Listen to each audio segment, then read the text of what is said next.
With strength, we can do anything at all. Can I hear you? Can I hear you? Up to the north, we have come. To St. Lucie, we have come. And this is a promise made, Peter, and a promise kept. Just before the last election, ladies and gentlemen, distinguished delegates all, distinguished guests all, I spent the better part of 3 to 4 months in this wonderful parish. And Peter, Mr. Chairman, you and I had the opportunity of being able to go all over, and for me to meet a number of people who I now consider friends. It is true that somewhere in the deep recesses of my family, I've heard that my roots are in St. Lucie. I knew St. Peter. I didn't know St. Lucie. I knew St. Philip. I knew Christ Church. But I discovered that during the period of time. But we went from village to village. We went from Maycocks to Husbands, from Bourbon to Crab Hill to Grape Hall, to Content to Salmons to Archers Bay. And I am serving notice on this great party that we were to have been in Archers Bay last January. We will be in Archers Bay next January 21st when we come back to the people of St. Lucie. And we do so conscious that we have started to develop a new relationship with the people of St. Lucie. One may say a renewed relationship. There was a time in the early days of this party's formation when that relationship was much closer than many of us understood it to be. Not true, Brady? Not true, Billy? Indeed, I think you had the opportunity with what was to be an oasis with Roy Brathwaite's election, Johnny, in 1981. But we have, as a party, determined that the whole of Barbados deserves to be well represented, starting from St. Lucie in the north to St. Philip in the south, from St. John in the east to St. James in the west, and taking in everything else that goes with it. And one of the things that we therefore did was that we literally went in every nook and cranny of this parish to be able to let you know that we care and that you matter. And today, as we celebrate the 85th anniversary of this great party, recognizing that the relationship with this parish has had its ebbs and flows, we have come today to cement it, recognizing that by our good works we shall be known. I will, during the course of this conversation this afternoon, therefore, reflect on some of the many things that we have done and we have ensured, from the replacement of water mains, which will be a mammoth job because it cannot be done overnight, as Santia would tell you, to the ability for us to put a play park in the Ignatius Bayer Primary School, as Kay would tell you, to our ability to be able to make sure that the roads and the bridges that have been left unattended for way too long in the north of this island, not just St. Lucie, as Rommel would tell you in St. Andrew and Dale would tell you in St. Joseph, that we have come to try to do for all parts of this country in a fair and equitable way. And I say so conscious that it's not normal times. It's not normal times.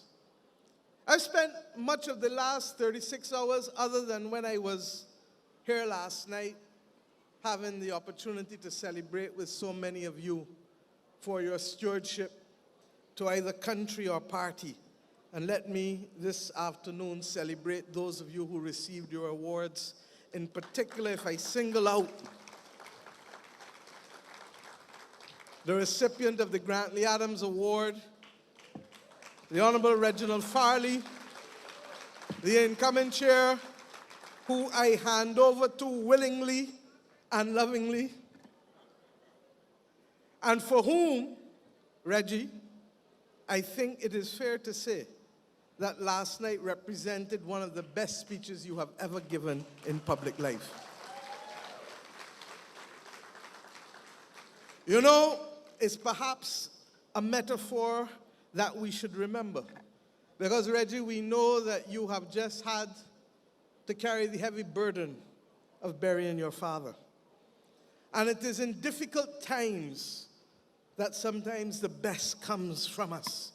And what we heard from you last night was a man who was, well, doing everything, reflecting and expressing what has been his life's journey and what has been his supporting systems, but not as a selfish act, but as one of inspiration for the rest of the members of this party.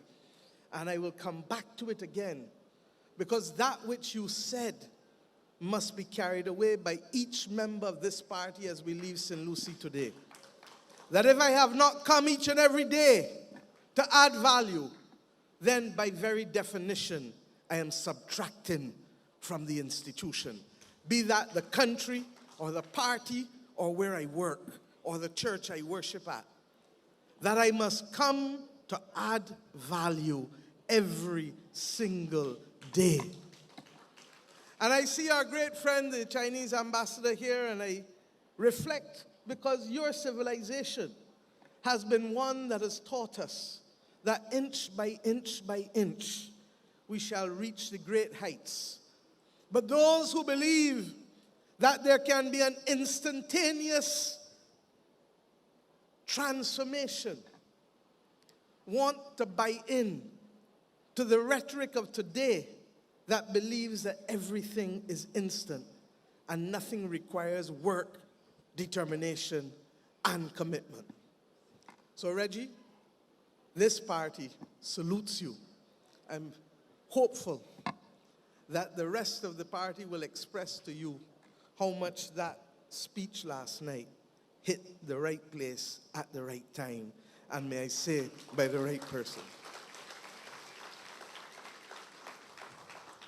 But as I said, much of the last 36 hours, I shut out all the maddening noises. And I asked just to be alone. It helped that I was fighting off a flu too. But other than Indar's intrusion yesterday, I refused all other calls and all other meetings, but it was for a good cause and a good purpose. And why? There is so much angst.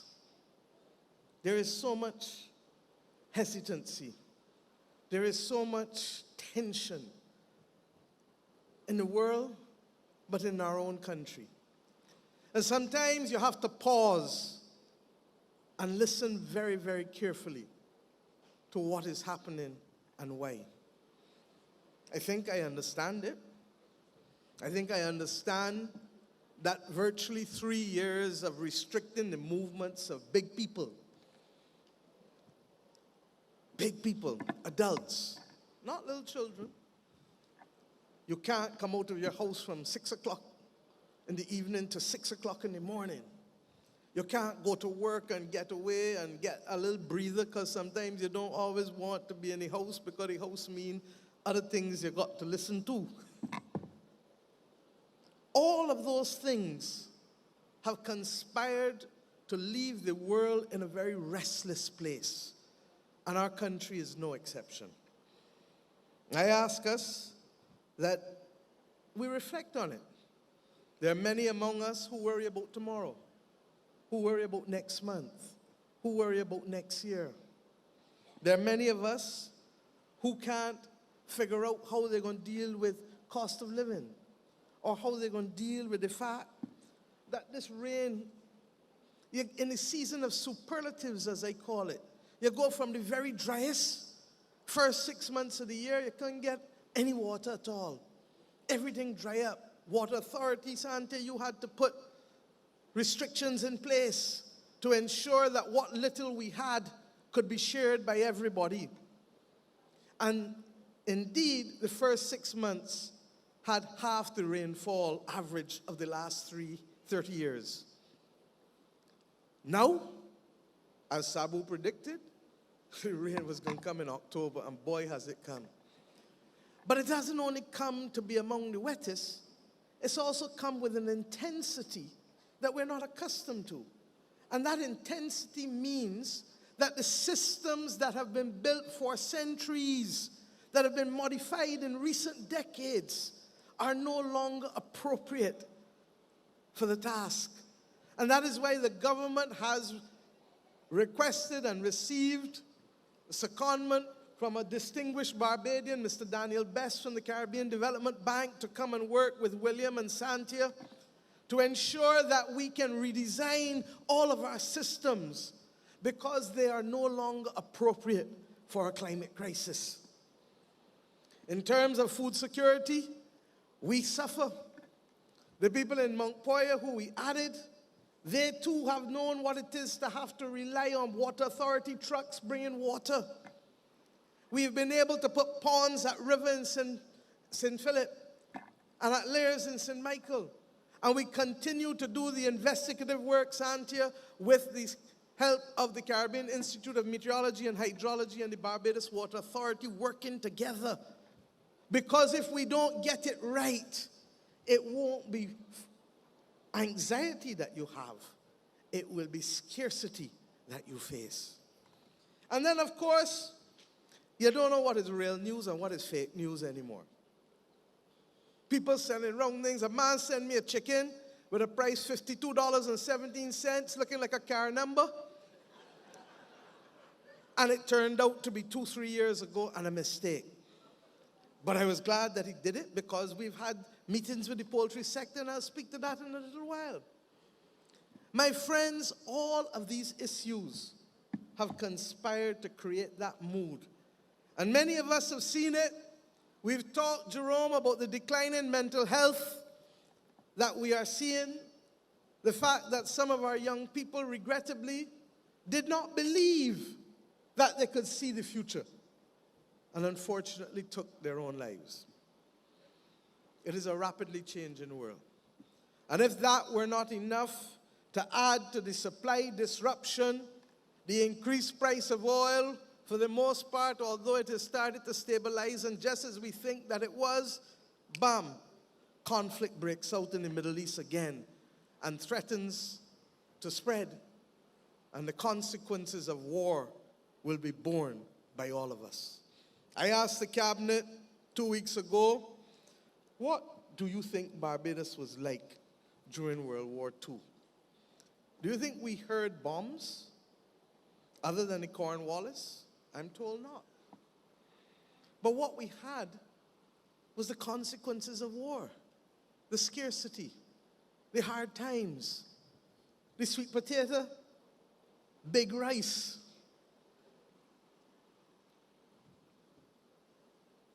We developed a resilience, and it was a resilience that perhaps matched what we had to have to endure slavery and oppression. But one of the difficulties is that since independence, because we have generally had an upward trajectory, many of our younger people have not yet learned the art of developing that resilience.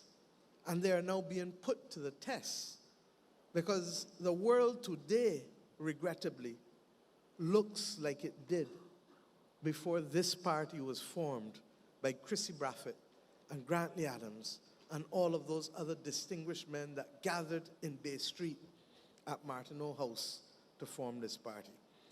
It is a difficult time. And we see from war in Europe to war in the Middle East, and potentially now to disruption in our own Caribbean and Latin American region with the noises coming between Guyana and Venezuela. Barbadians, my family, if ever there was a time to pause and reflect and to refocus on purpose and on mission, on what we must do and why we must do it, it is now. And if ever there was a time for us to focus on how we must do it, whether individually or collectively in solidarity together,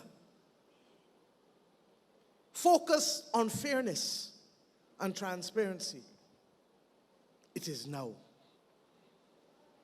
But I say these things to you, confident, as we heard from Prime Minister Drew last night in his excellent address to us, that we have a legacy of struggle and a legacy of resilience.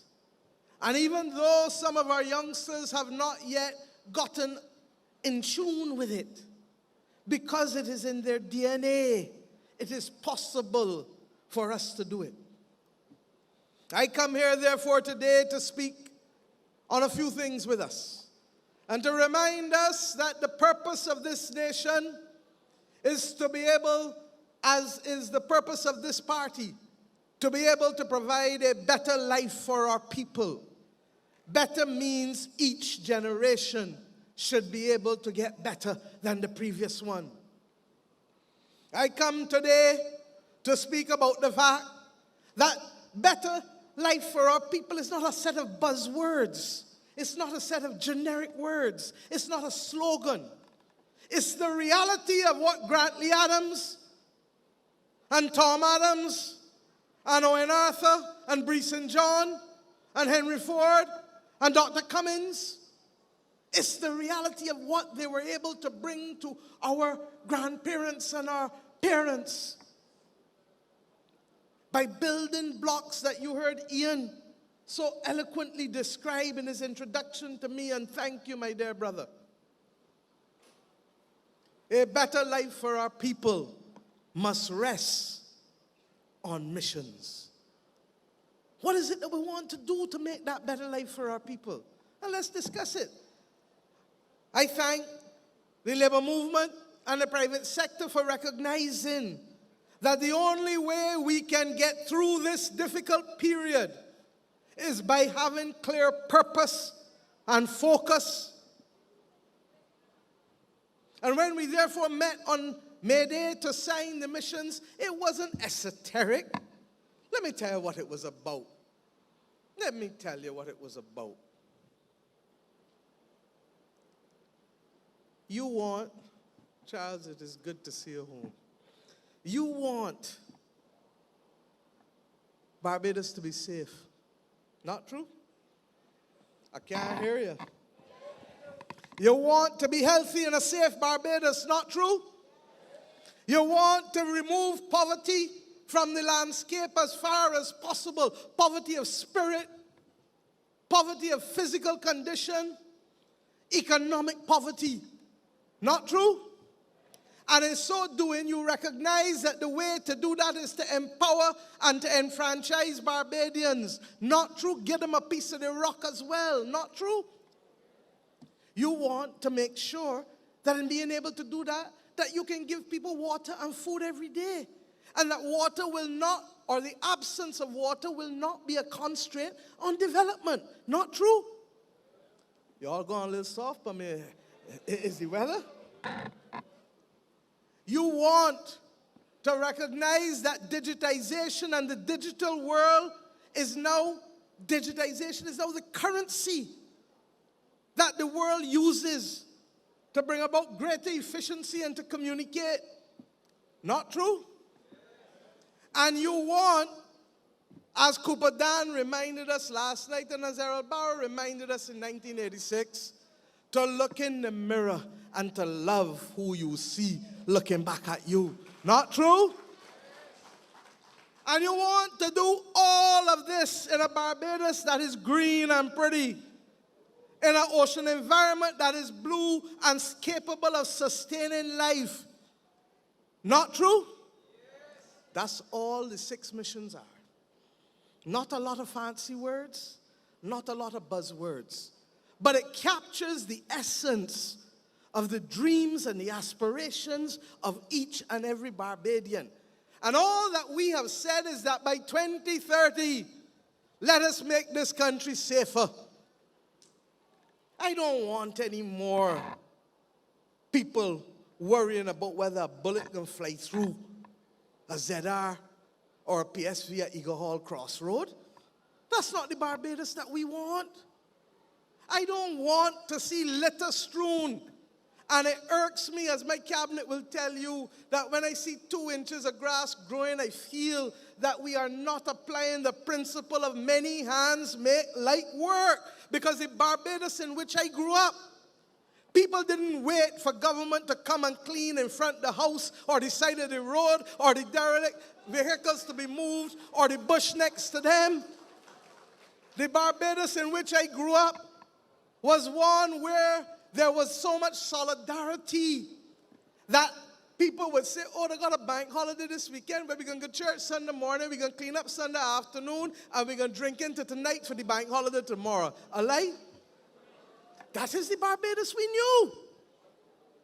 And the solidarity that propped families together, propped them up and kept them together, is the solidarity that I'm asking for today, particularly in the world in which we live, that is sucking so much hope and so much optimism out of the spirits and aspirations of people.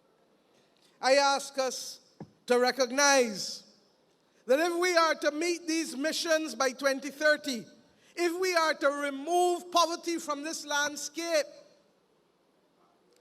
ultimately, I see Dale and Adrian have come back with us. Thank you. Both of them, and let me congratulate both of them for the work that they've done on behalf of this country this week. Dale with the Financial Action Task Force. It looks as though we are finally facing a bright future and getting any possibility of blacklisting put behind us. And Adrian, your voice has been heard in Nairobi as a vice president looking at the protection of the biodiversity. And if anyone in cabinet tells you, you would know that that is Adrian's breakfast, lunch, and dinner, supper, and in between every day.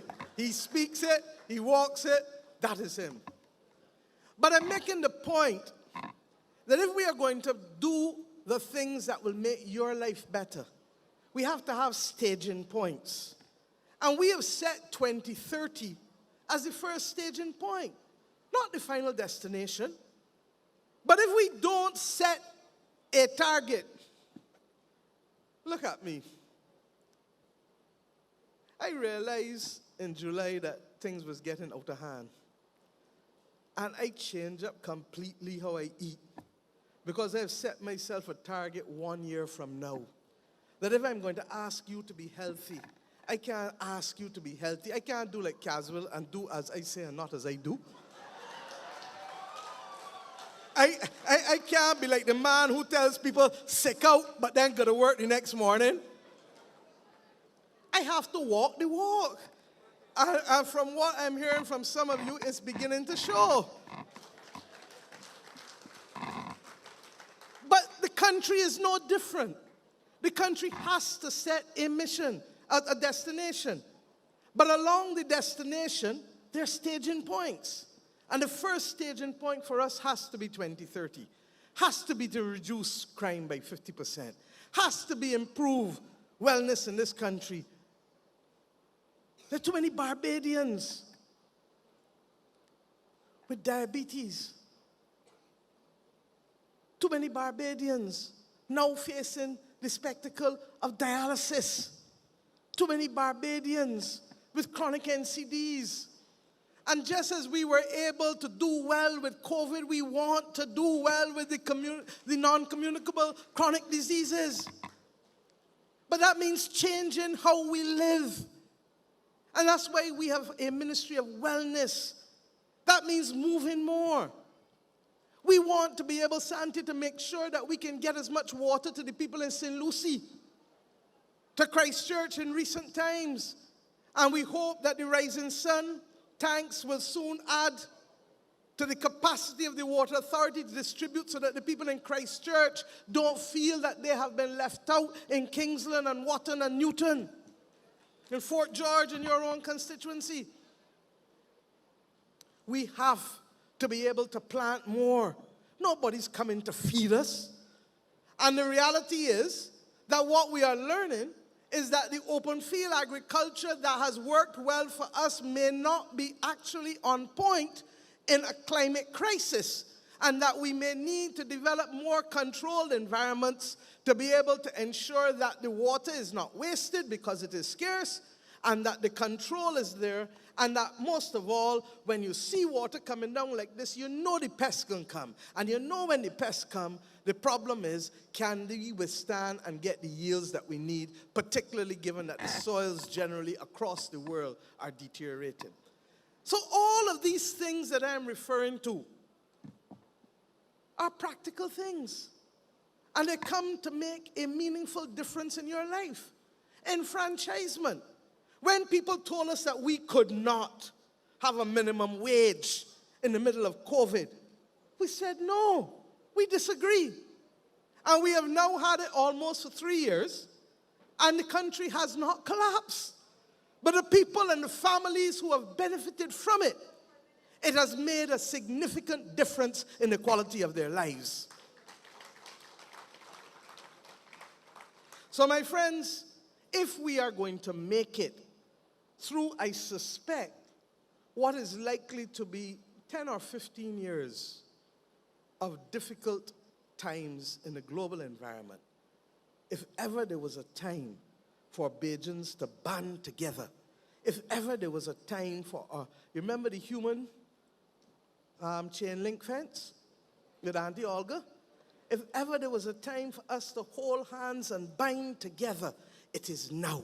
And I ask us, therefore, to leave this hall with that spirit reinforced and recommitted. The truth is that we cannot do any of these things sustainably without transformation of so many different sectors in our country. And some may get tired. But if we get tired just as we do on the battlefield, the people who get shot, the people who die, more often than not, are the people who can't keep up. And if the others who are strong are not carrying them, what happens? They get left by the wayside. And that's why I say that today is about purpose and mission, but also about justice and solidarity.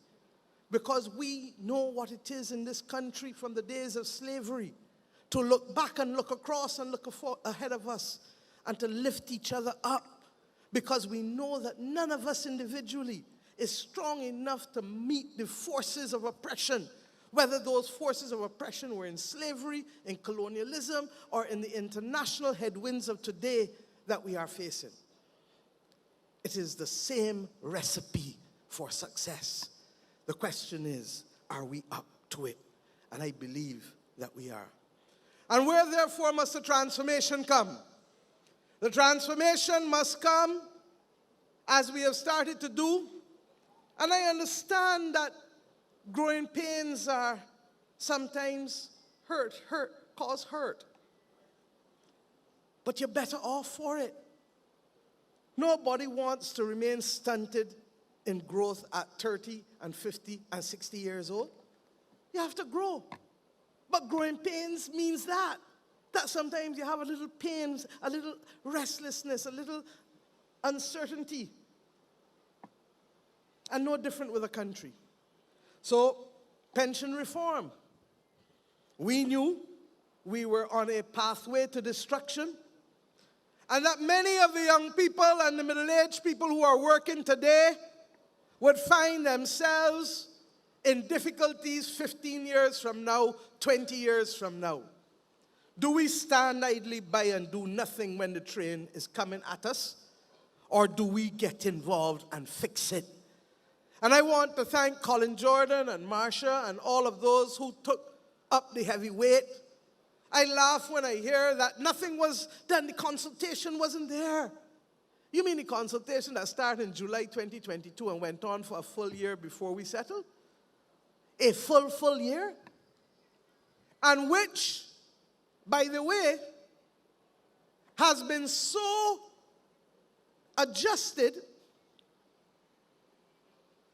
to be able to allow us not to start the increase in the pension age until 2028, 5 years from now, by 6 months, and the second 6-month increase in 2034. I would like to believe that there are people in this audience who will build on this good foundation and would be in a position to vary or reverse the decisions that we have had to make as a government, because we will have been successful in not only growing this economy, but creating greater opportunities for stability for the National Insurance Scheme. But from where we stand today, we have to take prudential decisions to protect the nation and to protect the workers of this nation for when they become the pensioners of this nation. And this is without prejudice to those who want to march. I say so honestly. I want to thank Dr. David Brown. In a consultation we had on education earlier this week, the former principal of Queen's College, for reminding me that when emancipation was about to come, that there were 171 proposals in the Caribbean as to how it should have been done. And only one won out. 170 didn't. And it just reminded us that in moments of great change, all ideas will contend. But at the end of the day, you have to govern. It's not a debating society. And you have to govern in a way that is sensitive to the needs of the people. And we believe that the measures that the National Insurance Board have put before us, along with the transition to being an independent agency, will give us the foundation to stabilize and to protect the pensions of this country. We also recognize that there will be some conversations going forward that the nation must have. For the first time that I am aware of, in the modern settlement of Barbados, our population has declined. I'm tempted to say for the first time in almost 400 years, since 1625 was when the British first landed. But the truth is that the indigenous Indians lived here gloriously without interference for many years. The bottom line is that at the very time when we need to be increasing the numbers of people who can pay taxes, the numbers of people who can add daily to the building of this country, to be able to ensure that it can withstand all of these international headwinds, some of man's making, some of nature's making. At that very time, we are now in a position where we have less people to do so. My friends, this is a national crisis. In 1950, Barbados had 200,000 people, and the Bahamas and Belize had 80,000 each. Today, Bahamas and Belize have over 400,000 people, and Barbados has, 73 years later, 269,000 people. We have to have conversations, because as much as others would like to have the joyful way to success, there is also the need for the managed way of migration if we are not going to leave our people exposed to the headwinds. But it isn't only pension reform that we've undertaken. I want to salute Wilfred and Kirk for the child protection and the child justice legislation, building on the work done by Eddie, ensuring that we can change what was effectively almost a century of archaic and Victorian approach to how we treat young people in this country, how we treat juveniles. In fact, if you mention the word juvenile, people will immediately assume something negative after it. Not true, Cappy? That's how it came, regrettably, to stain so many young people in our nation. And let me be very clear. The voices of civil society that urged us to be the best version of ourselves, I thank you. I thank you. Because this is what a vibrant democracy is about. But we have gone further. When we became the government on the last occasion, you asked us to continue the transformation, and we said yes.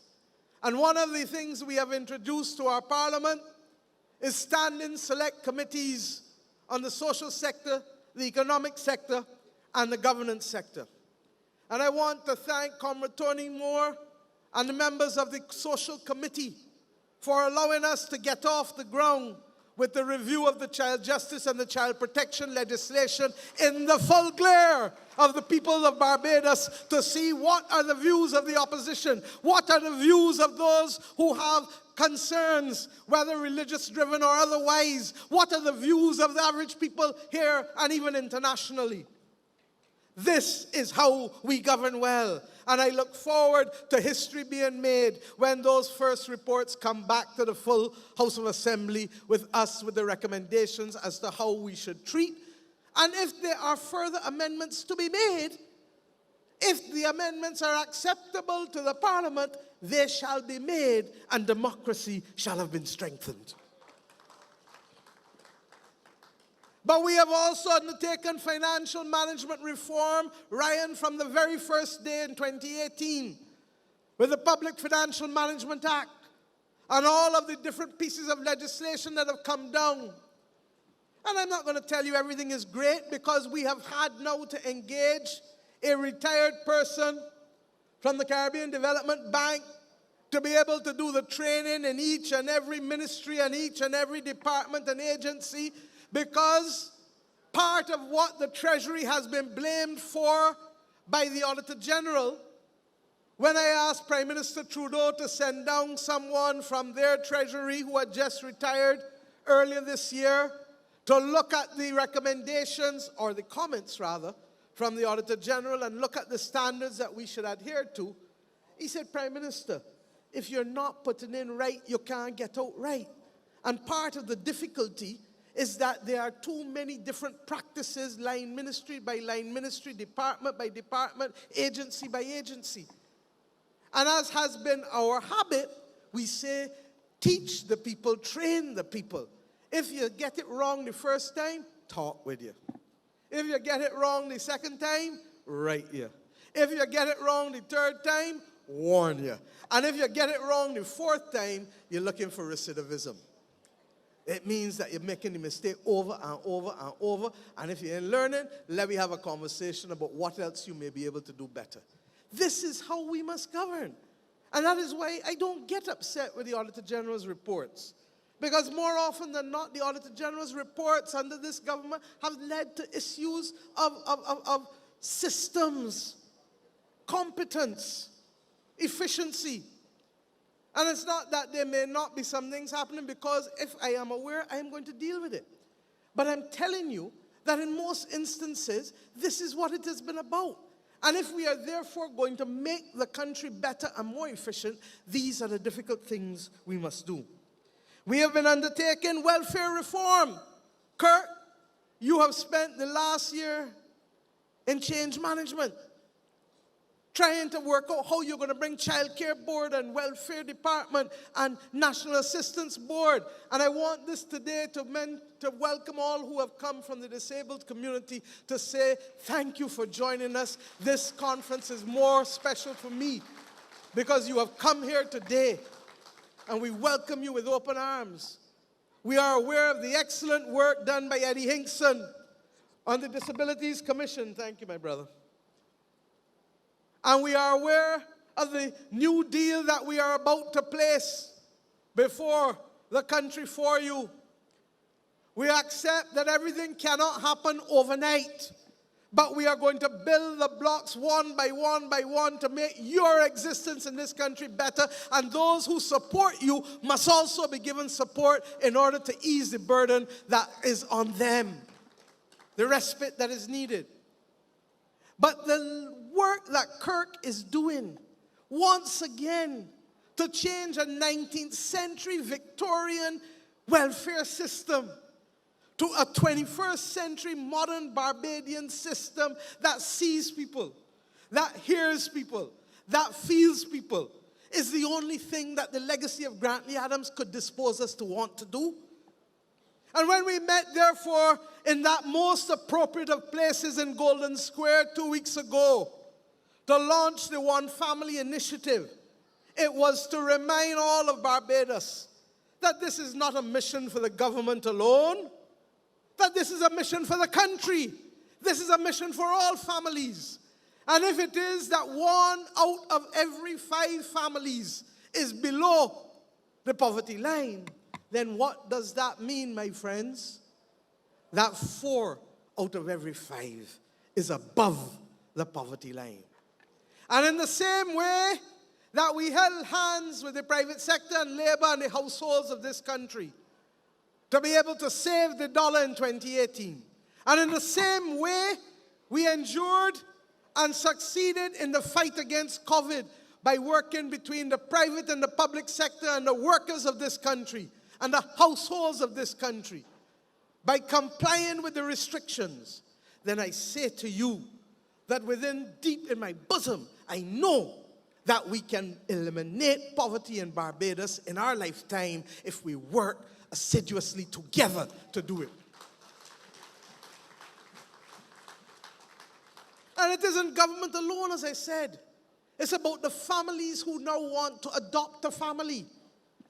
You have obviously to go through a vetting process. And you know, and I know that because they got some wicked people sometimes still lurking about.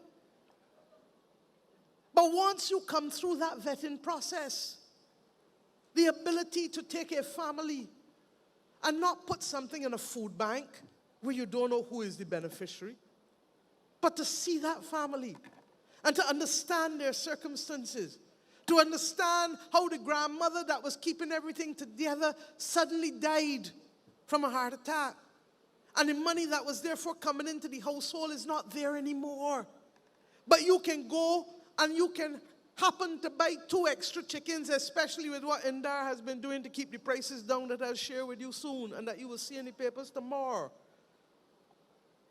Or that you can go and when your sister coming in from New York, tell her to bring 2 pairs of shoes, one black size 6 and one black size 8. And you send up the little drawing on the foot on a piece of paper, a lie. This is Barbados. This is us. According to Gabby, this is we culture. And therefore, what Kirk is doing is creating the platform, family, for you to step up to the plate and make sure that we leave no one behind until they can take care of themselves. That is the Barbados that we want to build in this country. And that is why welfare reform is so critical.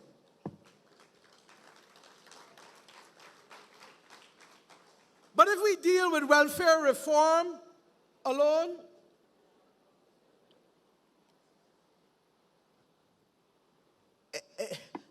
it can't be that. It can't carry us to the destination. We have a goal to take those families, Kirk, from being dependent to make them independent, and then to make them interdependent by giving back. Because when they can come the full circle and they themselves know the joy, know the generosity of spirit of giving, then that truly is when we have reached a halcyon position. I ask us, therefore, all who can, because I know everybody can, but all who can, let us step out of the temple of our familiar. Let us step out of our comfort zone and make that commitment to those Barbadian families that simply need a helping hand to lift them up from dependence to independence to interdependence. And you know, without education transformation, that is not sustainable. We knew from the deep days of slavery that the ability to read was magical. So much so, it was banned and prohibited. I wonder why. When people get a little knowledge in their head, what are they going to do? They're going to rise up. They're going to take control of their own destiny. Well, if it was important for your great-great-great-grandparents, it got to be important for every young Barbadian today to be able to receive the best possible education that they can receive. In my day, I said each one matters. Today, they talk about a firm education base. Whatever it is, what we know is that the system we have was not designed by us. It was designed to keep us down. It was designed to split us up. It was designed to let a few rise to the top, 30 to 40%. It was so good that it dazzled our eyes, because in this 166 square miles, you could go from primary to secondary to even tertiary at Codrington College in the 19th century. You understand? I talk about the 1830s, 1850s. It dazzled our eyes because those who could go were tempted to feel that they were special. And regrettably, some stopped looking back and kept their gaze in the way that C.L.R. James reminded us, to become mimics of that colonial class as they emerged into the new West Indian middle class. That cannot be what an independent republic does for its children. They were prepared as British to educate the top 30 or 40%. That's why you only had 6 schools at a secondary level in 1900. Harrison College, Commermere, Harrison College. I get it, Commermere week. Look them out there. But remember the words of K. McConnell about the difference between solidarity of school tie and bondage. Perhaps one of the most important quotes by any minister since independence. Kay, thank you for that message.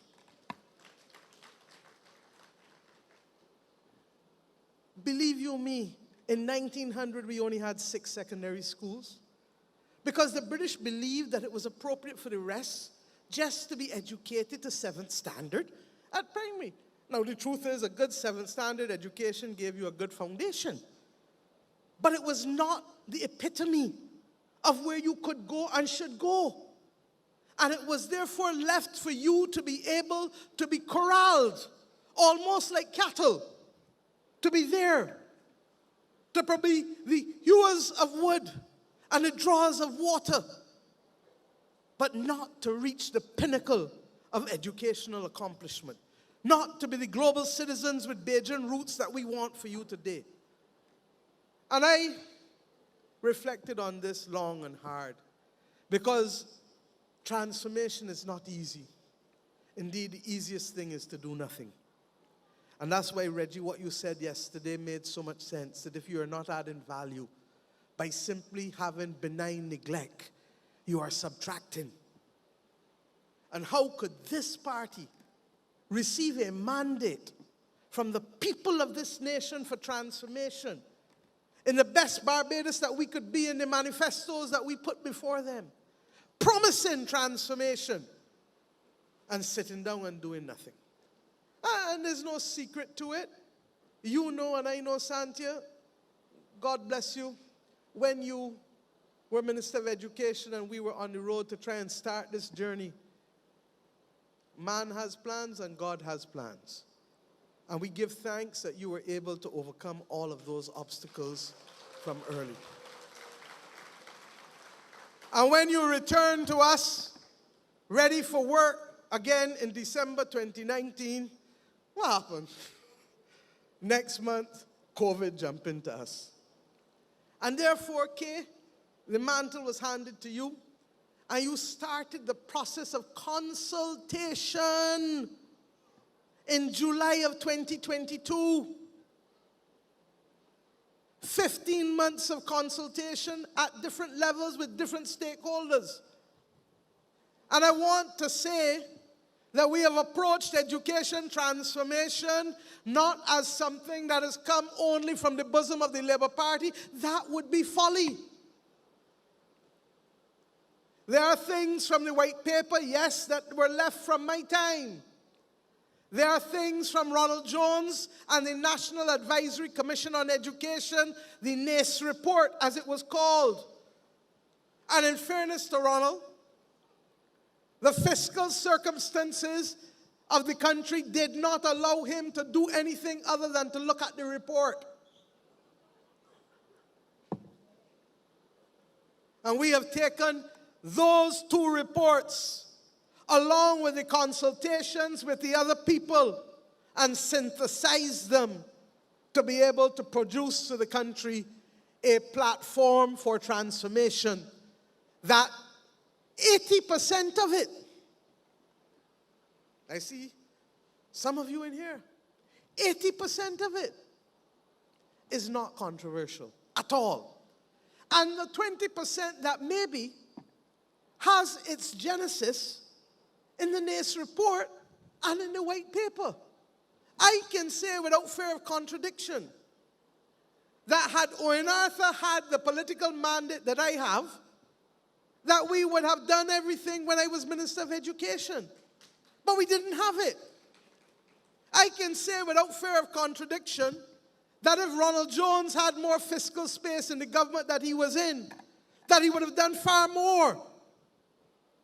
But I have the unique opportunity today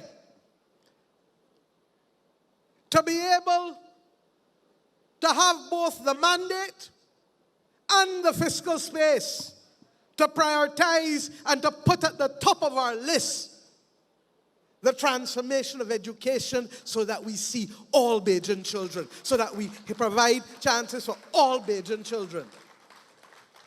And what is it that the NACE report said? Billy and Louis did excellent work in laying the legislative framework back in 1980-81. But that cannot be appropriate for Barbados in 2023. We have to build on it.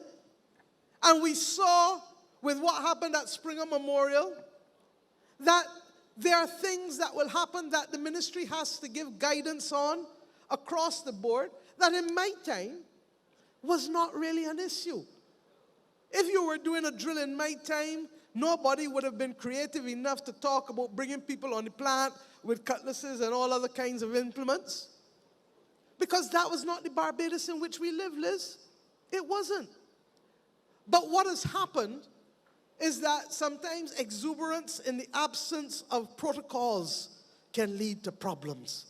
And we have had these discussions, Kay, and I thank you and the Chief Education Officer for being responsive enough to recognize that you are going to have to fill a number of gaps and holes that were not necessarily a problem when Mrs. King or Mrs. Kennedy were principals in this country.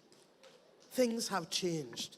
And I will get to those who want to weaponize education or weaponize water later. But suffice it to say that when I read the NACE report is the one that talks about zoning. The white paper on education reform did partial zoning because Owen didn't have the political capital to do full zoning. But when the NACE report talked about zoning, Ronald didn't have the space. And then it went on to say not only should there be zoning, but we should make sure that every school has the adequate resources to become the best school that they can be in terms of that. Now, isn't that schools of excellence? Isn't that schools of excellence? My friends, there is no difference. And we must now recognize that the only thing we can secure by fighting on this is to give the British the upper hand and the right to victory for an independent republic that they had for an enslaved society. It is up to us to make those changes. And we don't believe that everything that we do will be perfect. I have said to you on that occasion of the launch that perfection lies within the province of the divine, the Almighty. But for us humans, it is persistence, it is determination, it is commitment. And sometimes it is falling down and getting back up. That is what true character is made of. But because we know that, it means there must be an appellate mechanism to ensure, just as we did when we were appointing 3,000 public servants, 3,400 public servants in October 2020, in the middle of a pandemic, under an IMF program, when people told me, Prime Minister, do not do it. And I said, no, it is wrong. People who have been acting for 3 years or more, they say, Prime Minister, it's complex because I got some who was acting for 3 years, but then they get promoted and therefore they out or they gone up acting in another position only for 1 year, so they get lost because the 3 years that they had get wiped out with the 1 year. I said that's why we have an appellate mechanism, and the President will be more than happy to do the appeals. Madam President, I thank you for doing all 900 appeals that came before you. Do you understand that 3,400 people would have suffered because we would not find an appellate mechanism for 900? Does that make sense to you? And that's why I say governing, my friends, is not about the pursuit of the perfection that belongs to the divine. It is about making progress. It is about being able to do the right thing for people as much as possible. It is about seeing, hearing, and feeling them. And I say to you tonight, that our ability, therefore, to manage the education reform, we have 2 years almost, just 2-3 months short of 2 years, to be able to execute. And then when we start to execute, there is a period of time of rollout.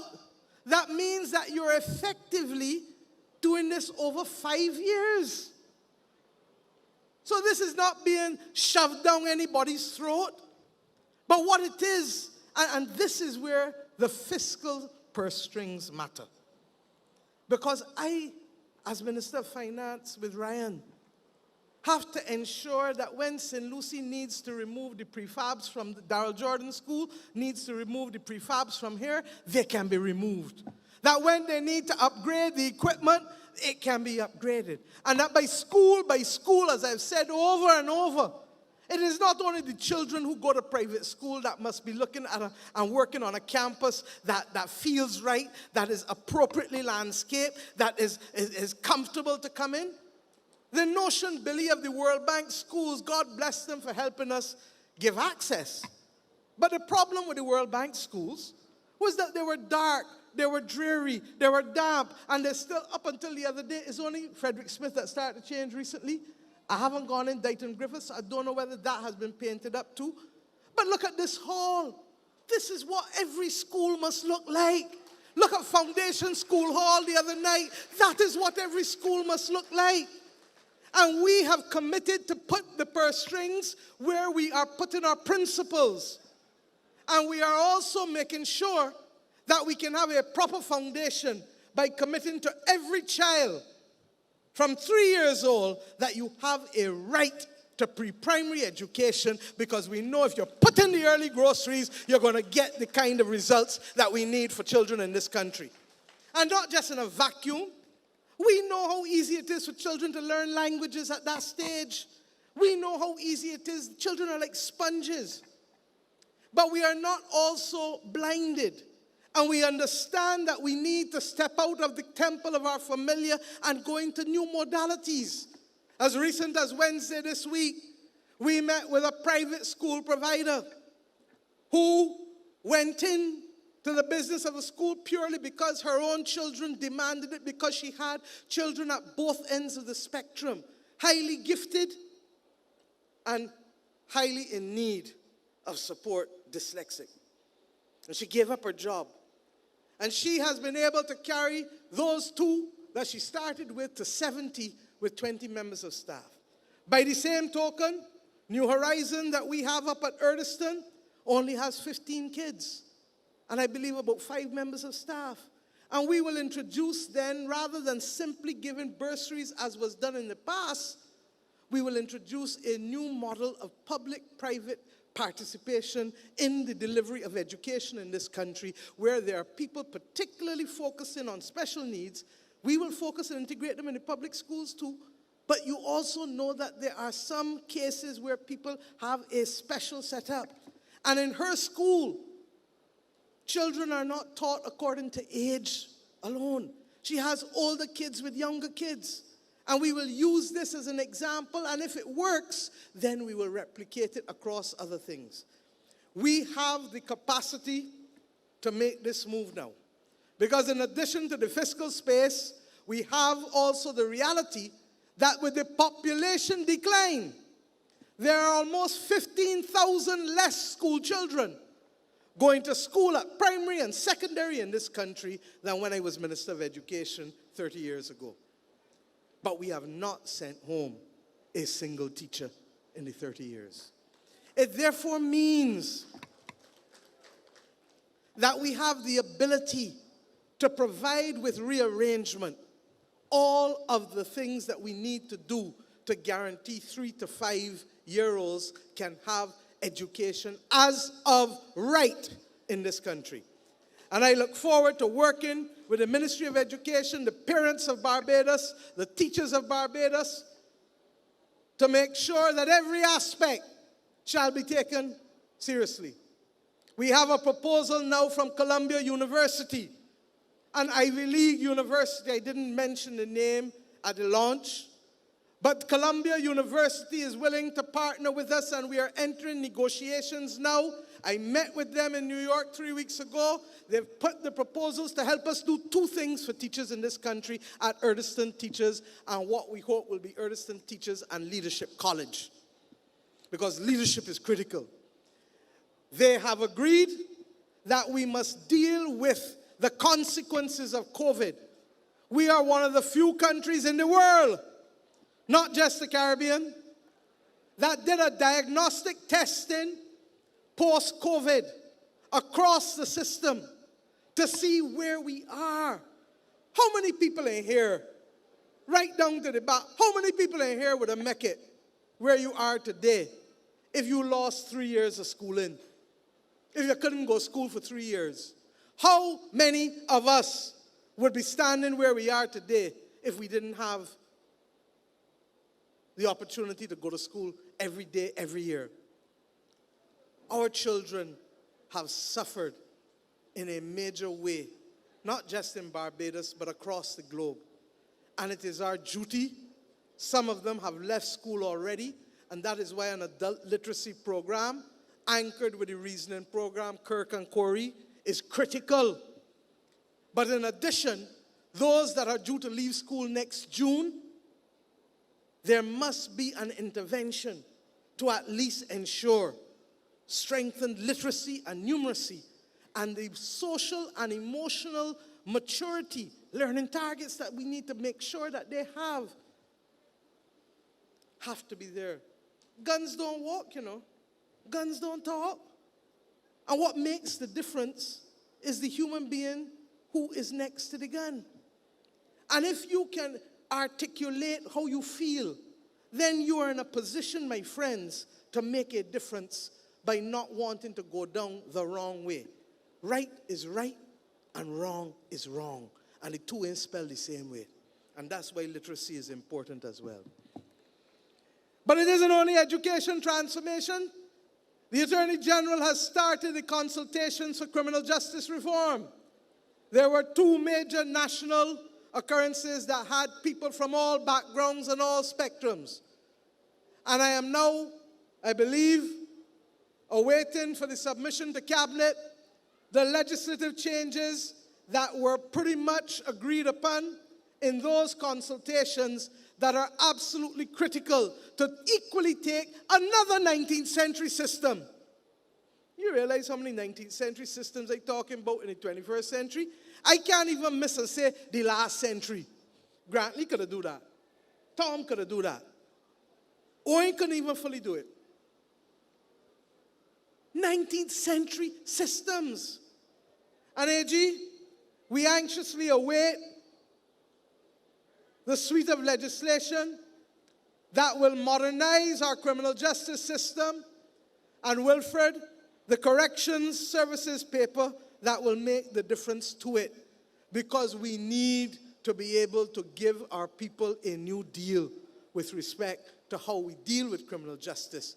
But Corey, we also understand that our duty is to stop people from getting involved in crime in the first place. And I thank you for the work that you have been doing in the National Peace Program to be able to achieve that. You would have to be blind. And I told Corey boy, I don't celebrate achievements in crime. I was an attorney general too. And I know that it can change overnight. And therefore, I am happy to keep doing my work with my head down, day by day, by day, by day. But what I can say is that the horror that transfixed this society a year ago has eased considerably. And it is my judgment that it is largely as a result of the work being done by all of the stakeholders, not just Corey, but from the police to the social workers, to everybody across this country, the educators, the families, everybody. And long may that be the case. We are not where we want to be, but we are on our way to being able to achieve the mission of reducing crime by 50% by 2030. Infrastructural reform, the water authority that we know came after the Waterworks Board, came after the two water companies of the 19th century again. The mains were laid down in the 19th century. When the people of St. Lucie, Peter, Nicole complained about brown water, it is largely because, Colin, the people up by you as well, it is because the mains that were put down 130, 140 years ago have been rusting. When you see the waterworks men, Carl, lift it out, you see all of it, all the iron ore frameway. When we went into the bell, when Rommel and William, we had to remove a pump that was literally tenuously, Santia, on a piece of iron and thing that could fall away any minute, conscious that if it did, we could not get a replacement in under 6 to 9 months. This is what we have inherited as a nation. And therefore, the 19th century cannot be the reality of the 21st century, Bajan. We can't do things like that anymore. And therefore, when we say that we are literally modernizing our water infrastructure, believe you me, and especially in a climate crisis world where we know there's a groundwater crisis, I am not going to comment at this point about those who would want to reduce this to sewage and folly. I'll do that shortly. But what I am going to say is that it is a joyful thing to drive about Barbados and see the new big black tanks. Wilfred, I remember when you and the then chair came to me and told me that if we didn't act with dispatch, most of the water reservoirs, water tanks in this country could not withstand a Category 1 hurricane. That is what this Barbados Labour Party inherited. And over the course of the last 4 years, we have done it at Lodge Hill. We have done it at Fort George. We have done it up by you in Boscobel. We have done it in St. Lucie is being done now. The one in Rising Sun in Christchurch is being done, about to be completed. One of the Apesill tanks has been finished. The other one is coming. We did it in Castle Grant up by you, Dale. Do you understand how much work this government has done at the Barbados Water Authority?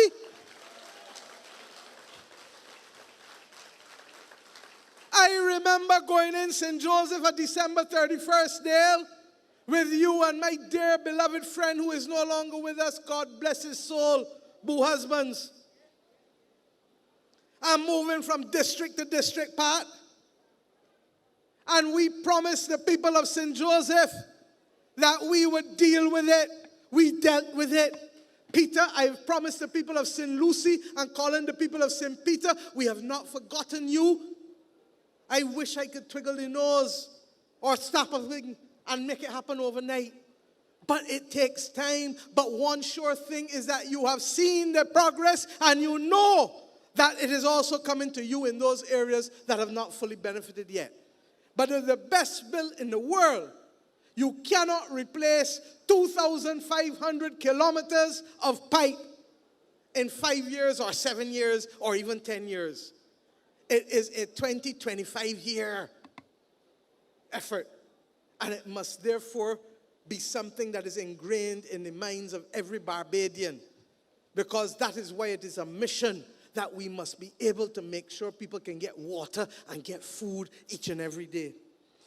The roads, aren't here. We're going to tell them. William, we're going to tell them. Roads were not done in this country for a long time. I hear that. And we have started, but let us also be real. We lost almost 2.5 years in COVID from any serious infrastructural work in this country. On top of that, we have a cap as to what we can spend each year because we have had to move from being the third most highly indebted country in the world to one that instead of receiving 23 downgrades is now receiving upgrades and positive outlooks at a time. At a time when others in the same class to which we now belong, in the B category, whether at Moody's or Standard & Poor's or Fitch's own reckoning system, that they are catching hell. Because most of the people in the same category as us, instead of being able to borrow at 7 and 7.5% like us, are borrowing at 12 and 14% because of the increase in interest rates that has taken place since COVID. I want us to understand that the major difference is that people will lend you, in spite of the debt restructuring, will lend you at a cheaper rate if they have confidence in what you are doing. And yesterday, the governor of the central bank spoke. And yesterday, he told us that this economy will continue to grow. But more importantly, we've had 10 successive quarters of economic growth. Not the 3 that is necessary to say otherwise, 10. But I go further. You know what bothers me? On my way here this evening, someone sent me another foolish set of propaganda and diatribe going around, talking about the fact that he didn't say whether the 4.4% was real growth or nominal growth. Well, let me tell you now, it was R-E-A-L, real, R-E-A-L. And if you want to know what the nominal was, you add to the nominal, Marsha and Ryan, what? The inflation rate. Not true? So 4.4 plus 4.3 is what? 8.7. That is the nominal growth for the first 9 months. And if we want to know what last year's growth was, it was 17.4% real growth and 6.3 inflation. That brings you to what nominal? We're a little slow today in a school, man. 17 and 6 is how much? I can't hear you. And 4 and 3 is how much? 23.7 nominal growth. So all who would want to rewrite, tell them not about here, that we have had 10 quarters of economic growth and we are committed to continuing to see it. And why we are borrowing lower, at lower interest rates than other people in the same category as us, is because we are meeting all of our targets. We are bringing down our debt. When we came to office, the debt, all the talk that the Dems want and a few other, like the Dems, because they say they're not Dems. So I would have to say, like the Dems, want to say, is that they forget that the debt was $18.1 billion in December 2017. Today, as we speak, after the restructuring, in spite of having to borrow to build out, because you can see when we borrow to build water tanks, you can see when we borrow to build an A&E, you can see when we borrow to buy buses, you can see when we borrow to buy garbage trucks. In spite of borrowing for all of that, our debt today is $14.6 billion. $3.5 billion less than when the Democratic Labour Party left it in office. My friends, this is folly. But because people, you know, when you were young, people used to say, you can't tell me what to say. You can't tell me what to say. You don't tax my tongue. Well, maybe we need to tax a few tongues.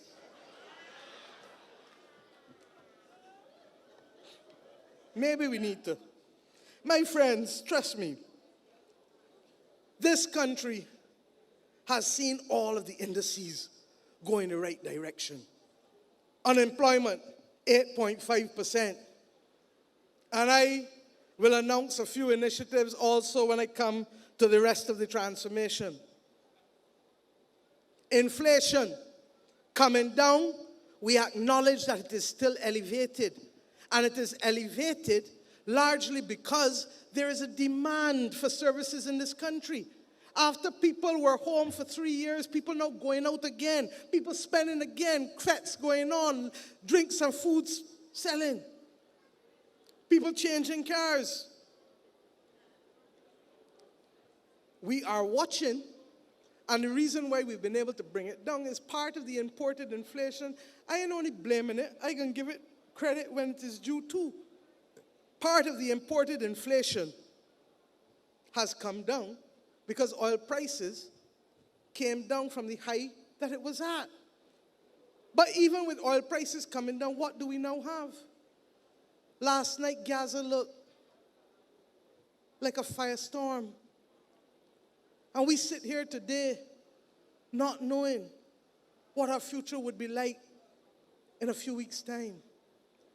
And it could just as easily go right back up. And that is why what is required is for us to craft our future responsibly. Because we do not know where that will be.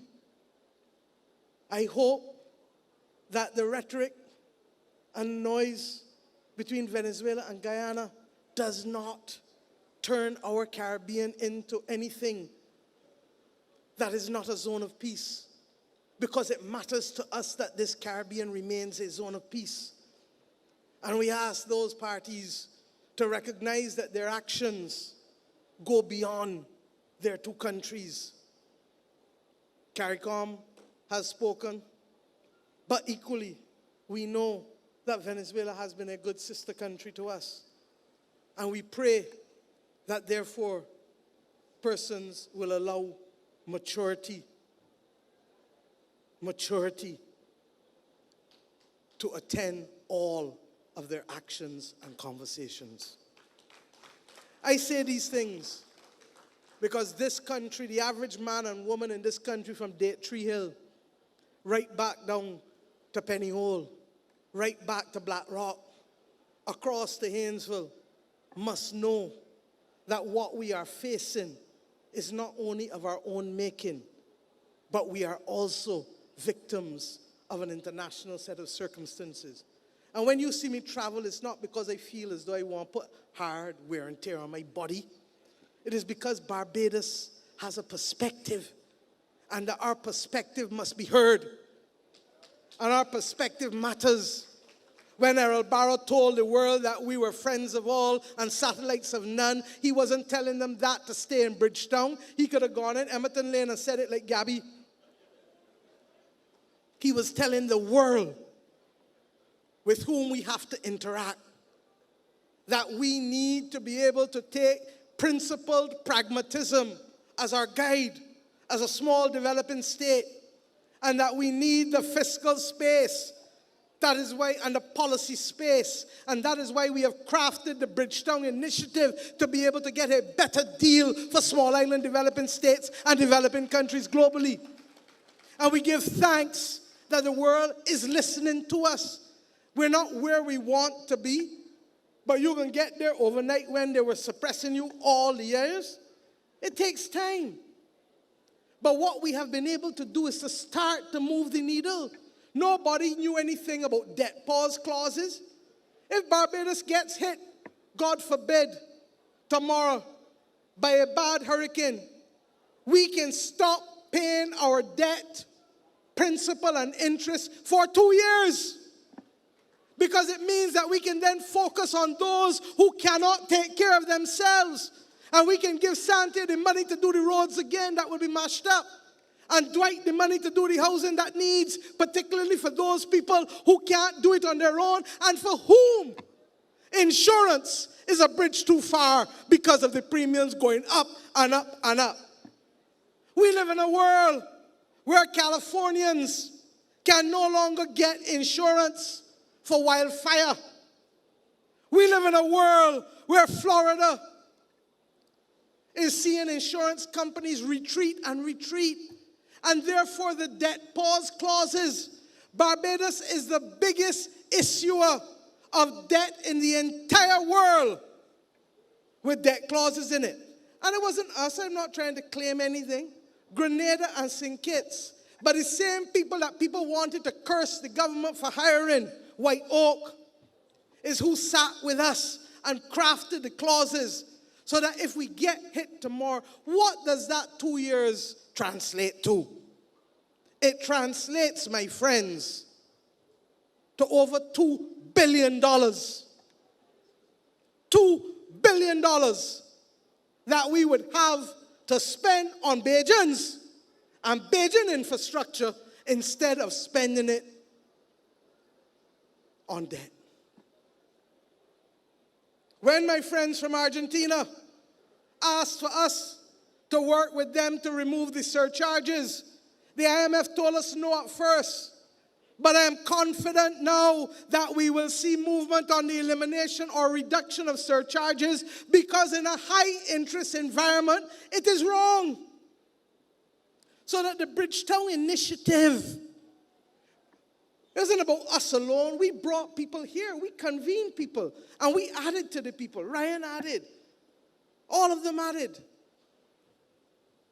Avinash, everybody. The public servants, Ian Carrington, all of them. But we didn't have it on our own. And I feel proud now that those relationships can inure to the benefit of our economists in this country.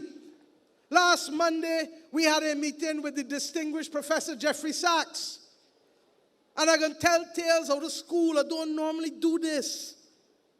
And we said to Professor Sachs, we want you for the next 2 years to provide support along with our brothers at the University of the West Indies to be able to make sure that Barbados government has and the central bank has the best possible economists that we can have, because we are about to go through some headwinds in this world. Marcia, you left the paper there on the economics department. Ryan has picked it back up. And when I said to Professor Sachs, would you help us? He said, with pleasure. I said, don't hit me too hard. He said, hit you hard? Ryan, what did he say? He said, no, I will not charge the people of Barbados a single cent.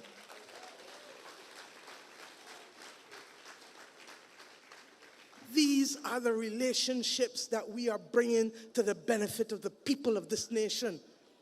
And at the same time, I'm not going to go in more into the economy because you heard the governor. Every index is going in the right direction. Unemployment is coming down. Debt, our debt to GDP trajectory, we inherited at 177.6%, It is now 115.4, having gone back up to 152. And we brought it to 119. And then with COVID, went up to 152. And after COVID, has come back down now to 115. We understand it. So when the Dems tell you about debt and the ones who want to say they're not Dems but look and sound like them, tell them these are the facts.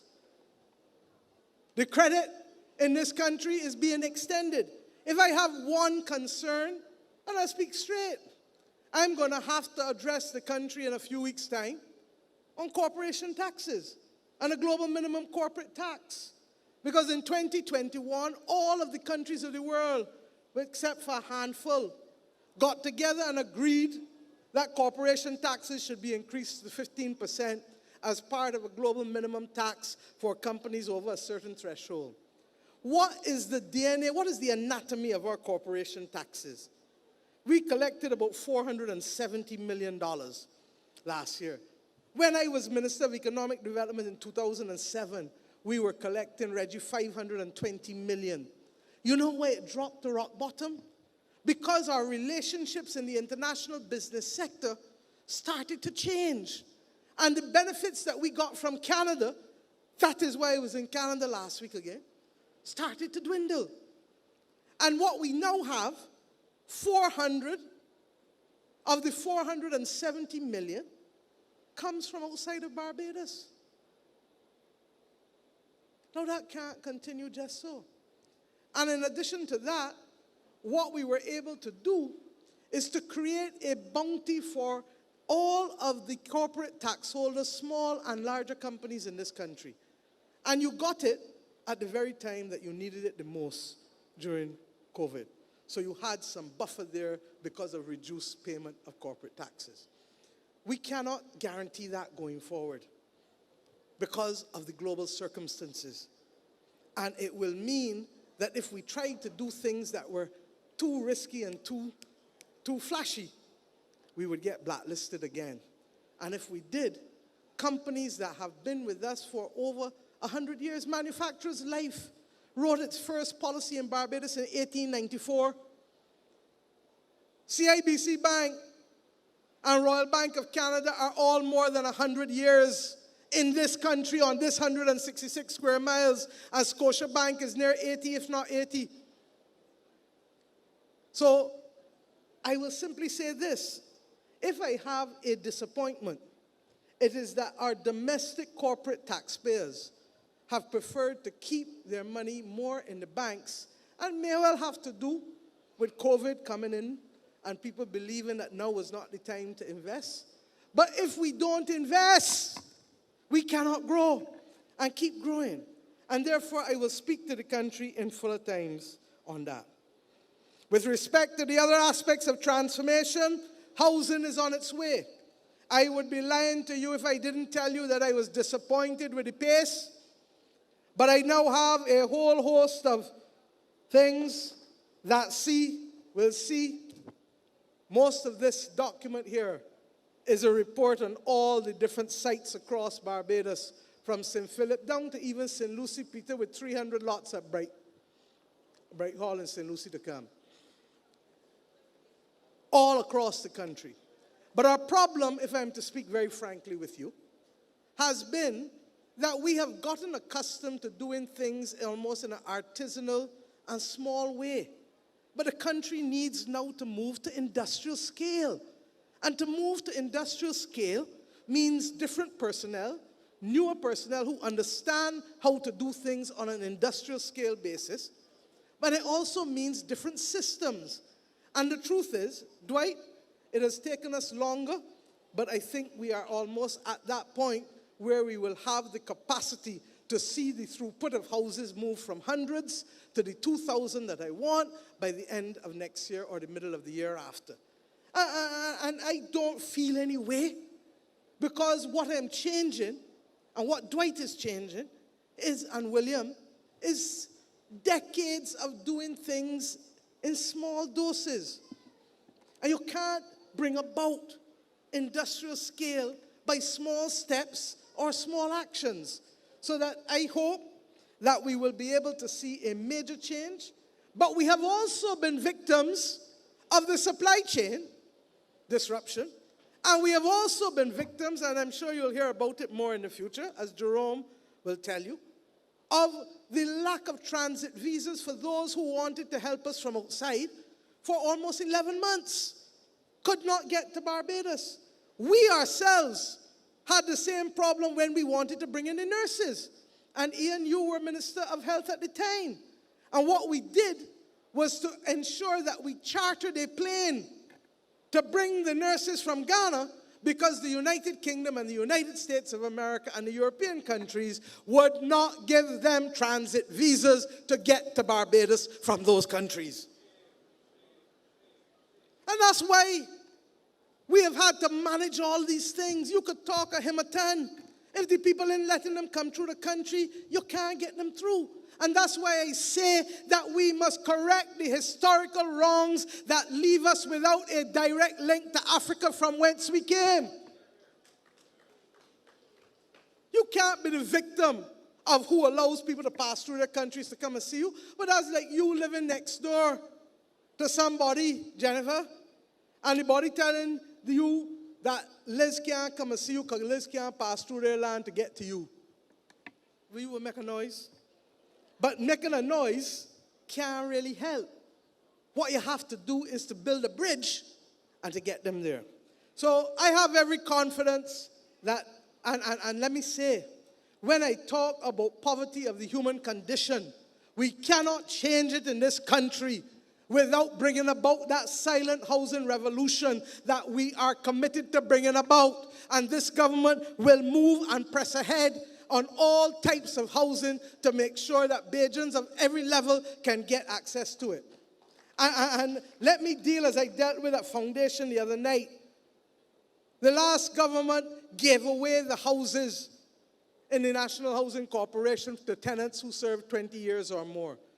But they did it as a promise, as something out of the mouth, and could not deliver for the most part, because what you were dealing with was properties that were hodged by podge and people all over one another, and this one add on and that one add on. And we all know that title, Sir Richard, has to be clean. You can't convey title that is not clean. And that is why successive governments since that announcement have had to take time.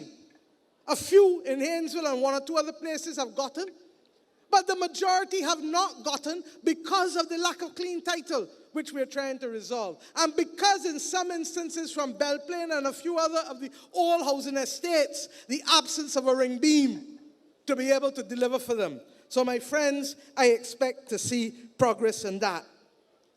And then there has to be a transformation of doing business. I thought we were getting where we needed to get. But of course, COVID came and everything went back down. And a COVID comatose state almost enveloped the country. But we cannot be satisfied with that. And we will fight our way to being able to bring changes. Cabinet expects to receive within a week a paper for the establishment of an entity called Business Barbados that will take the registry, the Corporate Affairs Registry, with the exception of intellectual property, subject to Cabinet's approval, and put it into an independent entity that will also supplement it with business facilitators, because drunk or sober, if we don't do this, nobody is going to give us a lunch or dinner or breakfast. This is the only way we are going to earn our way through this world. And we have to make it easier for people to do business. I am awaiting a meeting between the Attorney General and Lisa, the Minister, with the entity that was digitizing corporate affairs, and to remove the problems that they have encountered, because we have not seen the finish line as we expected to do from that initiative. In addition, training plus training plus training plus training plus training. Y'all gonna soon say that every time she opens her mouth, she's talking about training. She's talking about education. Why? Because without that, we are going nowhere. And the bottom line is that this government introduced not only the traditional types of training with Construction Gateway, and we've had 4 cohorts go through, because we know if we don't do it, people are going to say there's a shortage of labor. We may still end up with a shortage of skills, but it must be after we have created opportunities for every Bajan who can be trained to work in the jobs that they need to work in the construction sector. But beyond that, we've also gone to being able to look now at the whole question of how do we create global citizens with Bajan roots. We started with 140 persons to do cybersecurity training. 120 finished the 4-month course. My friends, each of those 120 people are now earning 5,000 Barbados dollars a month after 4 months of training. That's all you're going to clap for that? Tell me who else can give $5,000 after 4 months of training unless you're doing something illegal. Let me get real. And I thank our partners in Canada, and they came back to us. And today I announce that we will be training through the Student Revolving Loan Fund again with you. Another 2,000 Barbadians in the area of artificial intelligence and keying in. It is entry-level jobs. And those persons will start at a salary of $2,500 once they finish their 2 months of training. What is the news? That we don't stop at that 2,000 or that 120. We can train another 10,000 Barbadians in the next 18 months and even more. So it depends on how many of you, how many of your children, how many of your nephews, how many of your nieces, how many of you believe that you can come and take the training in this course and then be able to earn from outside and to be able to make sure that you can support your families. That is a government that is intent on bringing unemployment down to its lowest possible level in this country. And that is what global citizens with Bajan roots means. In addition, we haven't stopped there. Our reform extends to our Constitution. The Constitutional Reform Commission has been meeting here and outside. The Parliamentary Reform Commission with Sir Richard and others, Liz, has been meeting here and outside. The Thorne Commission was literally awaiting the conclusion of the Parliamentary Reform Commission, and we hope that we can implement the People's Assemblies in the near future. We hope that we can also see, as I said, the other select committees in Parliament allowing other people other than parliamentarians to have a say in the running of the business of this country. There has been no government with 20 seats, 21 seats, or 30 seats that has done more to create opportunities for Barbadians to have a say in this country than this government. None. Indeed, you can say that there's now a traffic jam of consultations. Because you don't know, some nights you're going from one to the next night to the next. You had physical development plan, you had educational transformation, you had parliamentary reform, you had all of the disabled community. You had all of these things contending to hear Barbadians, the constitutional reform, all of them. And it is deliberate because we are not frightened for the people we govern. Indeed, we want to hear you. And that's why I say when people march, I have no difficulty with it. But what you must do is not be afraid to put things in a constructive way on the table. It is when people seek to bring down institutions that we have a problem with them in this nation. My friends, all of this, while being in an IMF program. But we are not blind.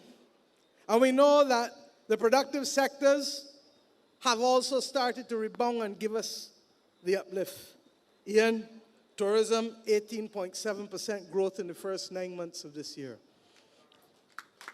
We are not back to pre-2019 levels, or 2019 levels, I should say, in every market, but in our most important market, we have exceeded it, the United Kingdom.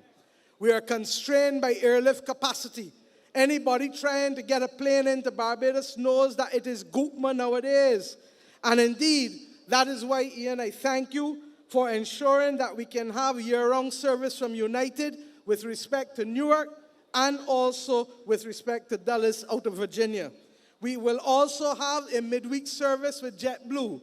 We will also have literally the resumption of year-round daily service, double daily service on JetBlue, 2 flights a day all year round from JFK.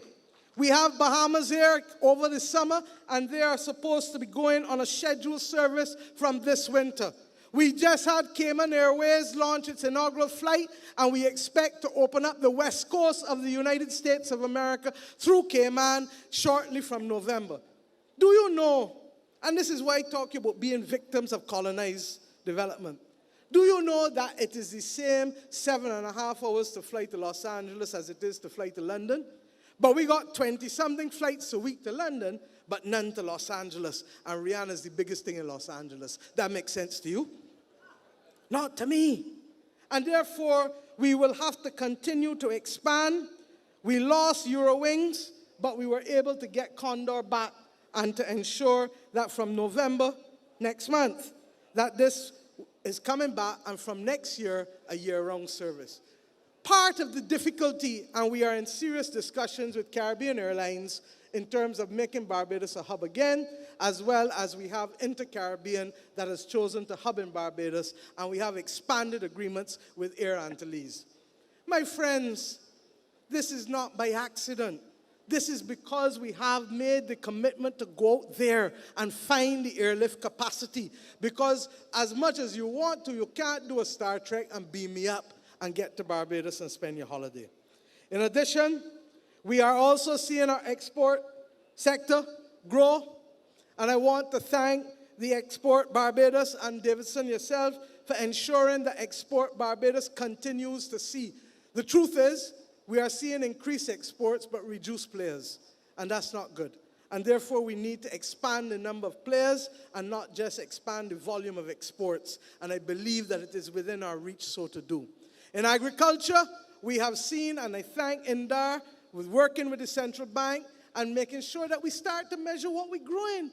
Well, what kind of statistical services measure what we don't grow?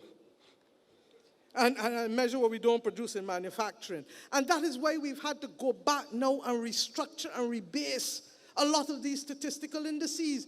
My friends, this is a government that is seeking to craft your future responsibly and keeping its foot on the pedal. Kerry will tell you, as the senior minister for the productive sectors, that we will only be able to survive in this country based on what we reap, based on what we fish, based on what we grow, based on how we earn, which we need to learn to earn. And if we do those things, we will still have difficulties in this international environment, but we can get through them.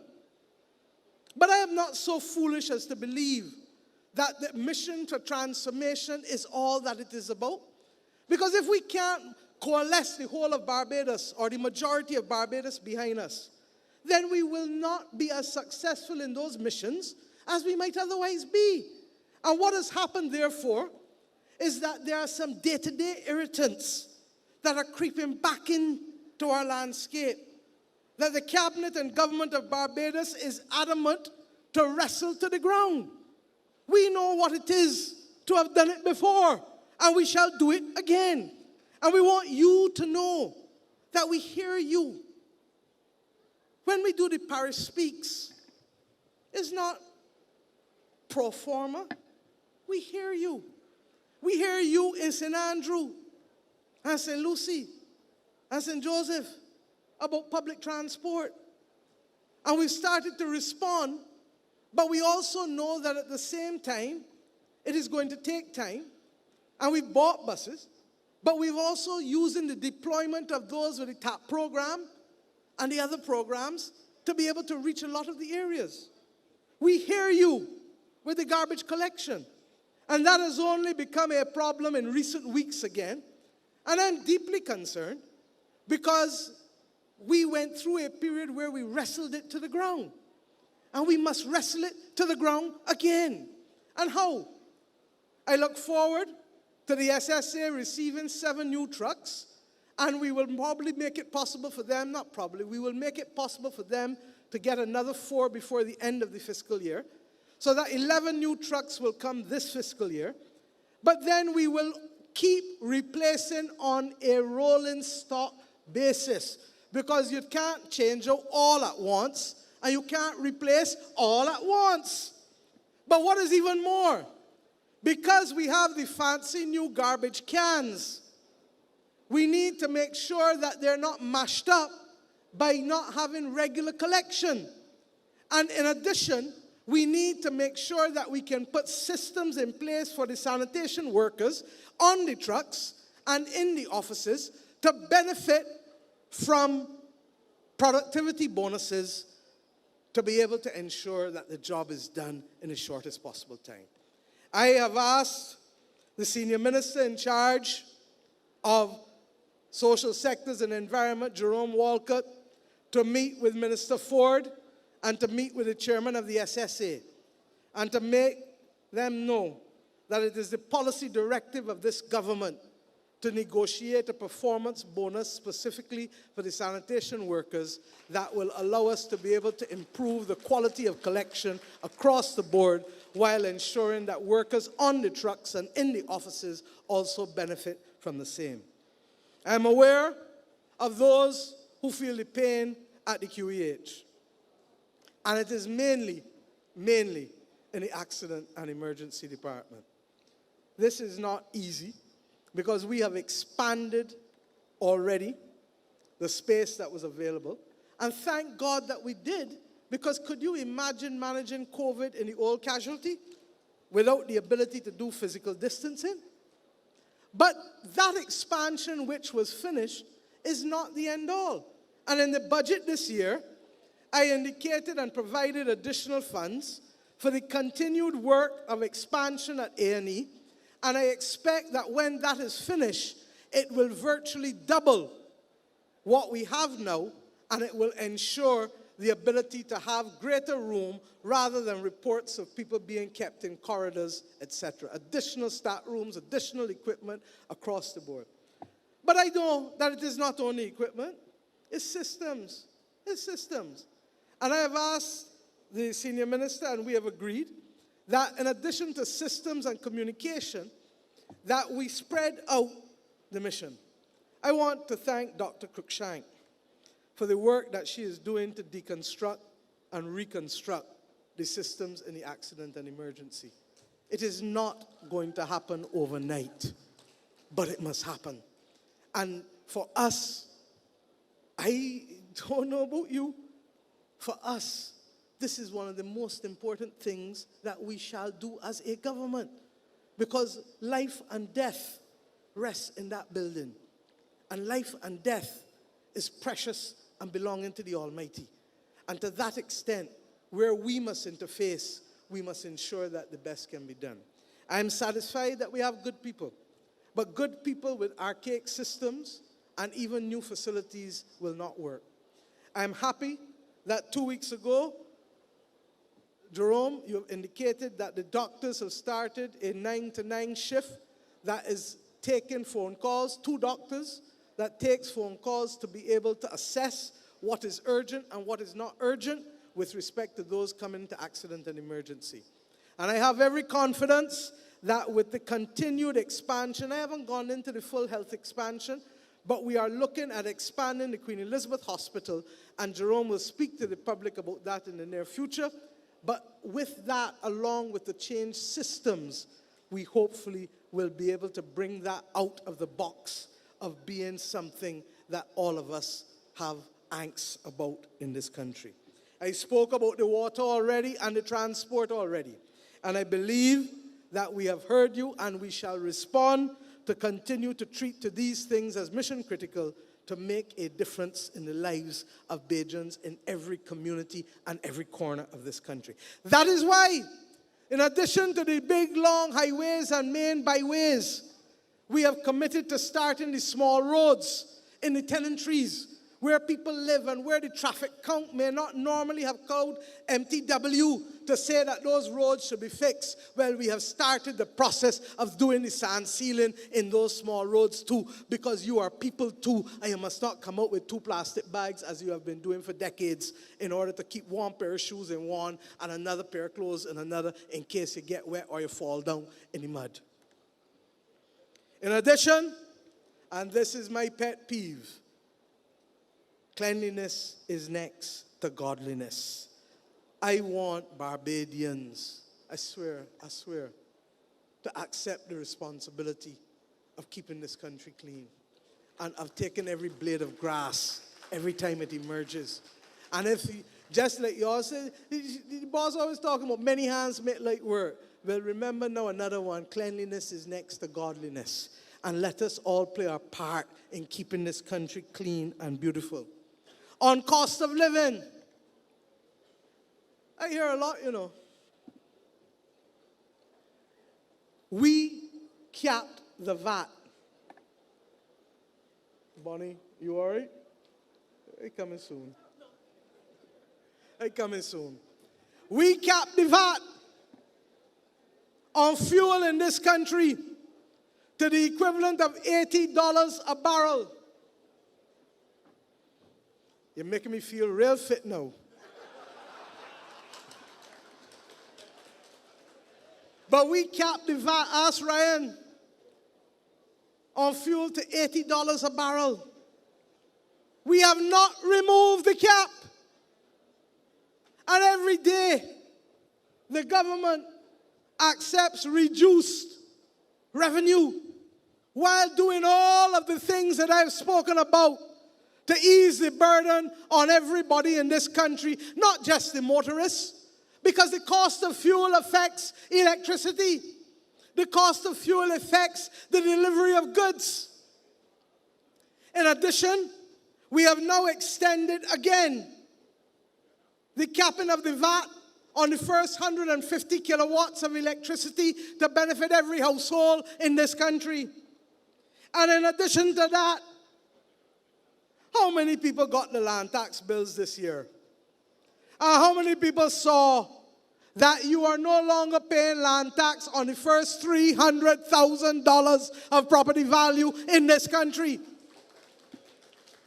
Do you understand that this was done by a government that is in an IMF program, coming out of COVID and doing all of these things? But why did we do it? Because we understand that whether you are landowners or whether you are receiving the reverse tax credit or whether you are electricity payers, that you need a little extra cash in your pocket to be able to meet the inflation that wasn't started in Barbados but was imported into Barbados from across the world. And we accept that it isn't only here that had problems with vegetables being affected by the climate. It's also overseas. And that's why some of the vegetables cost is coming in at too high a price. So that all of the things that we are doing are to put money in your pocket. In the last 2 weeks, Indar and I met with the poultry industry. And I didn't bother to wait for the Commerce Department. I went round myself. Some of you may have seen me in Supercenter, Massey. That's what I call it, the day. And 1 or 2 other supermarkets, popular. You see, you hear about it 2 Sundays ago. And the ones that I couldn't reach to, I got Sergeant Woodruff, my close protection officer, when he was coming down to meet me to go and check some in the north. And we got and checked some in the south. So I didn't rely on no hearsay. I got the pictures in here, the pictures of all the prices, everything. I know the ones that was trying to charge $19.90 a kilogram, and I know the ones that was charging $11.99 a kilogram for chicken, whole chicken. Because I live in this country too, and I eat chicken too, like most Bajans. And I know how families use chicken to stretch and do a gravy. So one day it might be whole, and next day it might be parts, and next day it might be gravy, flavored. I like. That's our country. According to Gabby, that is we culture. This government, when we realized how difficult it was to keep the compact, we did it, Kerry and Lisa, 2 straight 6-month periods. But we determined that there were a few things that we have to go back for. And poultry is one of them. Because Bajans, they say, probably eat the most chicken per capita in the world. Trinidadians will contend otherwise, but we will probably win. When we realized what was happening late last year, early this year, we encouraged the establishment of an additional feed mill in this country. And in fact, it has now become 2 new feed mills that will become available to produce animal feed in Barbados. You remember the days when we had 2, Barbados Feeds and Roberts? You remember? Then we went to 1. We have heard the complaints also about the fact that the increased heat and indeed the feed crumbling into almost flour-like substance has led to a diminution in the volume of chickens being raised in this country. But I feel like I could raise chickens now after all the consultations. Do you know that in May 2022, the world market prices of corn were 38% higher than it is today? And the world market prices for soya is 25% higher than it is today. But the price of feed has only come down by 5%.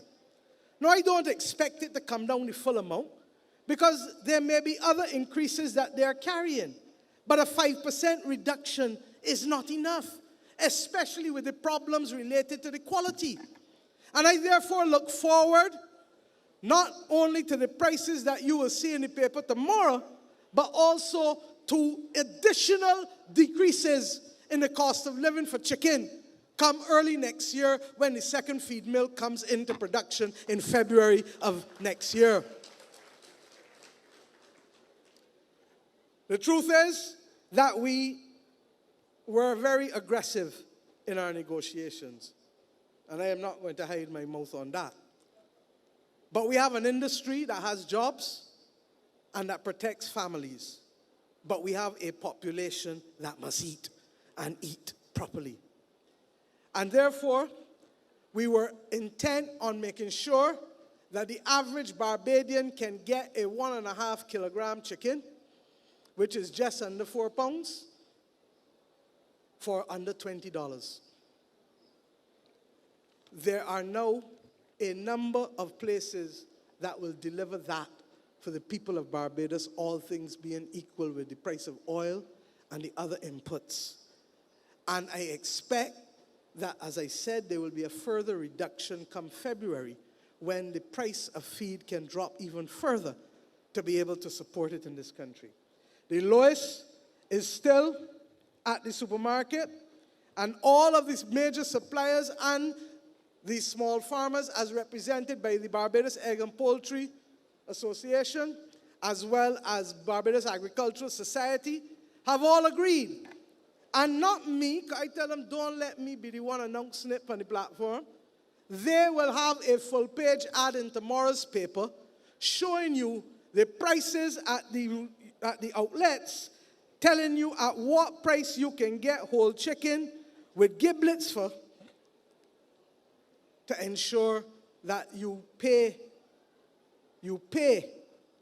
a price at a number of supermarkets and even less at the outlets and even less with the small farmers that you know who are not going through no middleman in order to be able to make chicken affordable to the people of this country again.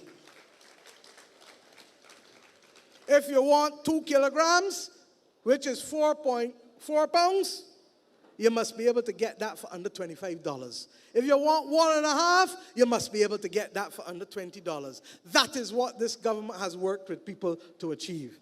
I want to also say that we are encouraging a number of farmers to establish the farmers' markets. And regrettably, you see all this rain that we have been having, it has affected us. And what we wanted to achieve with respect to crops, may not be capable of being achieved until early next year, to be able to ensure that in the south, up St. Philip's side, in the center and in the north, there should be at least 3 farmers markets separate to allow Bajans to be able to buy vegetables and buy ground provisions at a price that makes sense to them and their families and their pockets in this country. My friends, we cannot protect you from everything, but we will do our best to do so. I want to say to you as I begin to wrap up, this is the only way we will get the best for Barbados.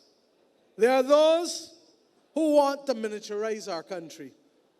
There are those who were intent on devaluation in government and now are intent in devaluation in opposition. It is no accident that their name starts with the same letter as devaluation.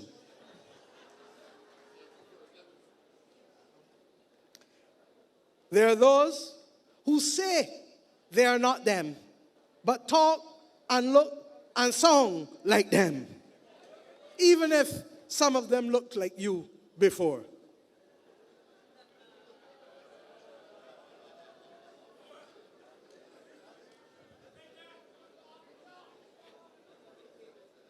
But I want to say to them,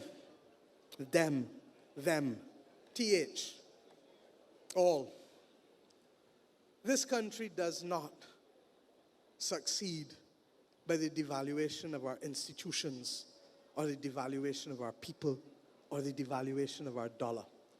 And when you seek to weaponize and to make everything a big scandal without the evidence, as if you are playing, you know how children play games? As if you are playing for a future event to come. You believe that everything is to be a political scandal. I was up in a state, let me catch myself.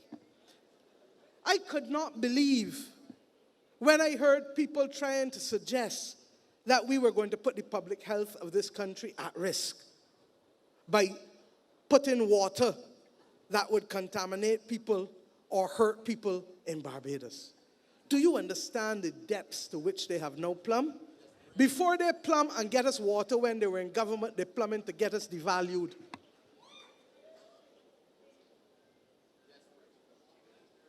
I am not going to repeat the signs that adorned the political platform at the top of Baxter's Road last Sunday night, with a word well used by our primary school children as they go to the bathroom, starting with J.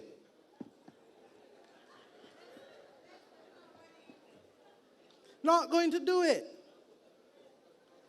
But I want to thank those in this country who have a conscience and who have risen up to speak, not as political class because we need to stay out of this one, but the notion, Santia, that your attempt to be able to build a new South Coast sewage treatment plant, financed by an innovative mechanism through a debt for climate swap.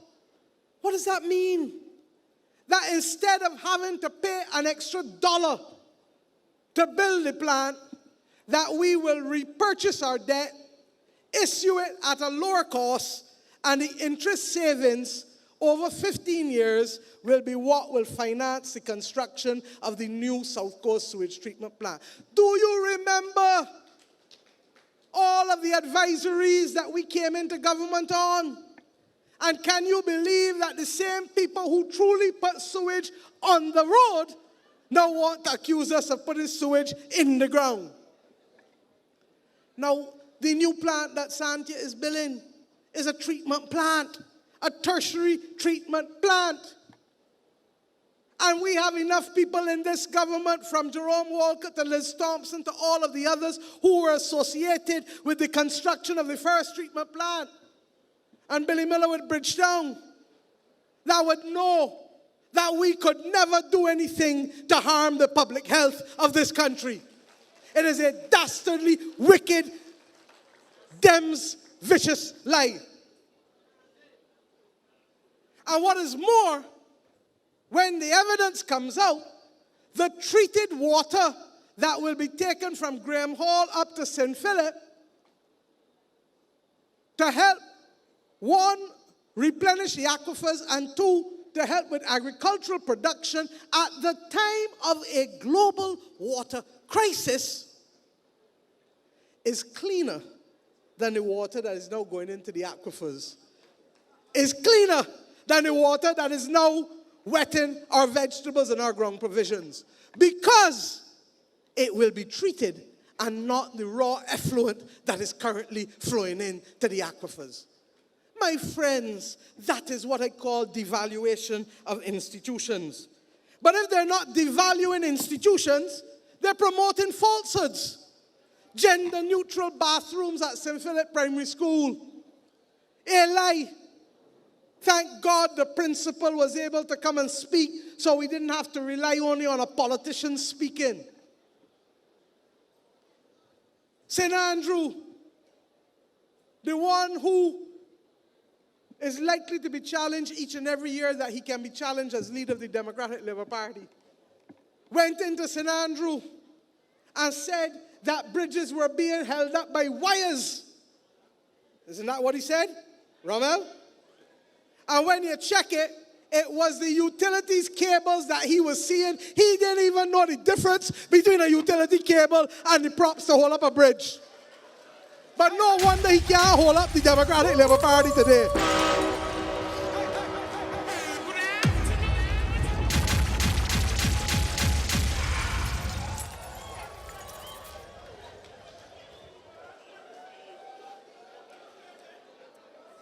Don't get tied up.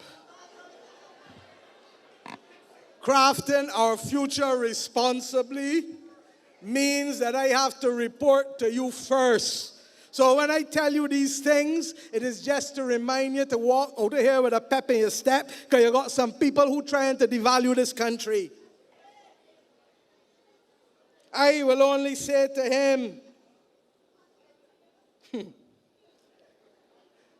that when you tell us that we don't consult, I have put the light to that this evening.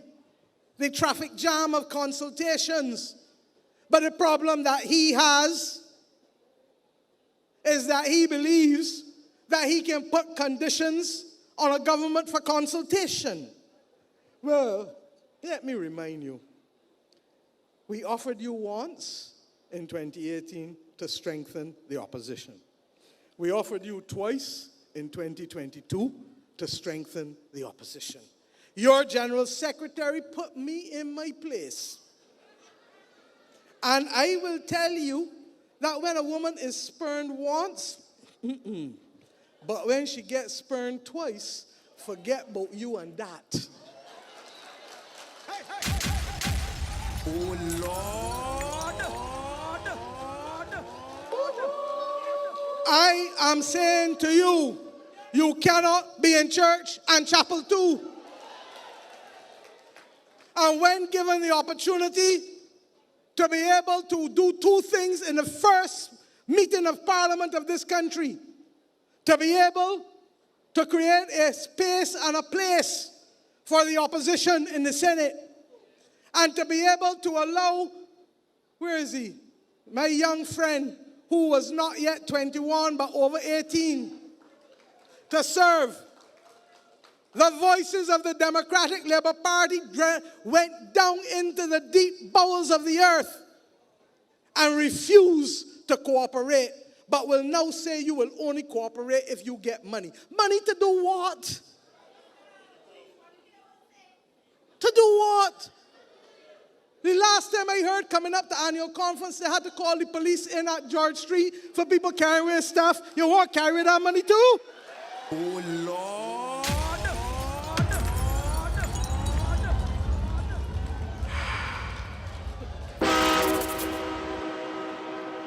You know,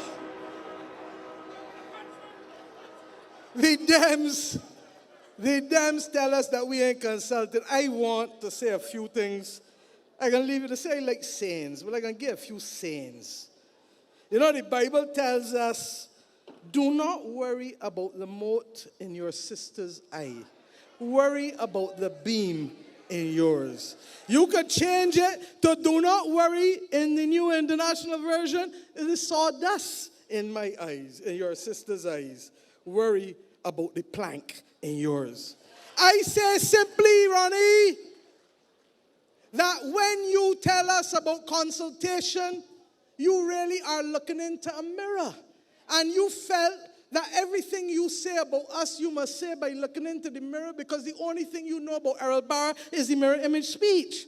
So when you look into the mirror and see yourself, and see you not consulting, you want to allege that that is our.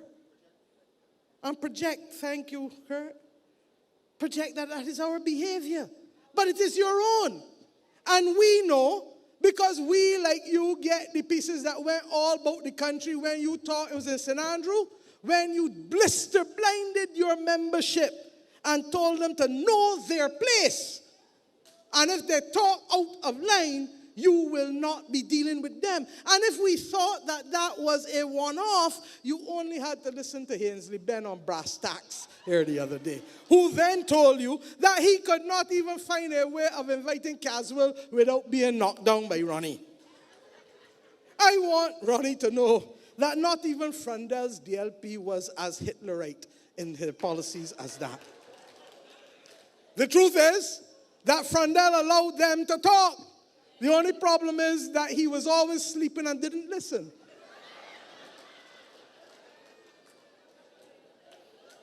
And if you doubt me, talk to Verla and talk to all the others.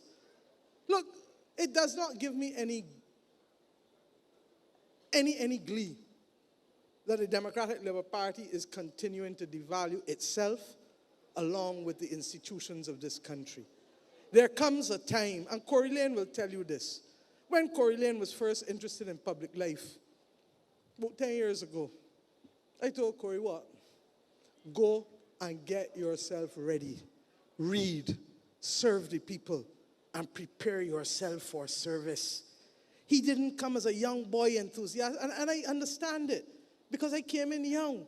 But I'm telling you what Bree St. John, Lady St. John, what your husband told me, what Henry Ford told me, Glenn Clark can attest to this, that when you come in, you got to read. You got to go and mix with people. You got to do projects. Billy, you carry me into BLP headquarters and had me cleaning from toilets right back down to sweeping inside there. Me, Liz, all of us. But what we now have is people who believe that they can truly submerge to the top and who feel that there is an easy victory ahead of them. Well, they say, Sandra, that you were too weak and he could come at you. But tell them for me, you beat as a B, you beat as a D. You beat as a B, you beat as a D. And you're going to beat again. Oh, Lord. I don't mind Kimar. If there's one body who I will forgive among the whole bunch, is Kimar. I'm sorry that he left the Labour Party, because the truth is he needs tutelage, and he's getting none in the Democratic Labour Party, as is evident by his wild allegations, speech after speech after speech. But what he has is passion. And Santi, I will leave you to deal with Kimar for me. And as for Caswell, if Ronnie is to be told about the beam in his eyes, then Caswell is the man who has the mote in his eyes, Caswell is the man who you can say is the do as I say, not as I do. Because Caswell will tell you, stay home. Don't come to work. Sick out. But he go along with Snow. He go along with Snow to the Employment Rights Tribunal to earn a piece of change. So you lose a day's pay, and he earning, and earning, and laughing, and laughing. And if you know Caswell, you know that he will say everything, and then come on, you like me? You like me? You like me? Well, we don't have the luxury with bombs falling in the Gaza Strip for somebody telling me, you like me? You like me? You like me? I will say to all of them, pick your battles. And there are things that you will say that will add value to this country. But you are now in danger of that old fable being applicable to you. If you continue at this rate, when you truly have something worthwhile to say, nobody will be listening to you. Even the smallest of our children in our primary schools know that you should not cry wolf, because when you truly need to be heard, you will not be heard. My friends,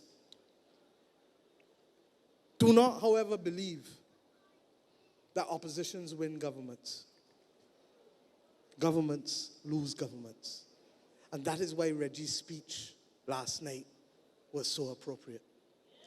I am speaking to every member, not just the MPs. I speak to them too. But I'm speaking to the membership. This party has regaled and has spent decades with its members not wanting to come up front.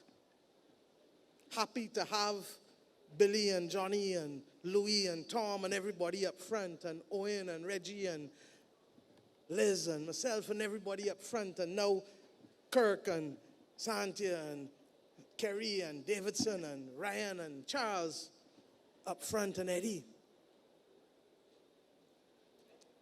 This is a partnership. The membership of this party is as important as those who represent people in this country. And I say simply to you, I do no better than to quote the recipient of the Grantley Adams Award again.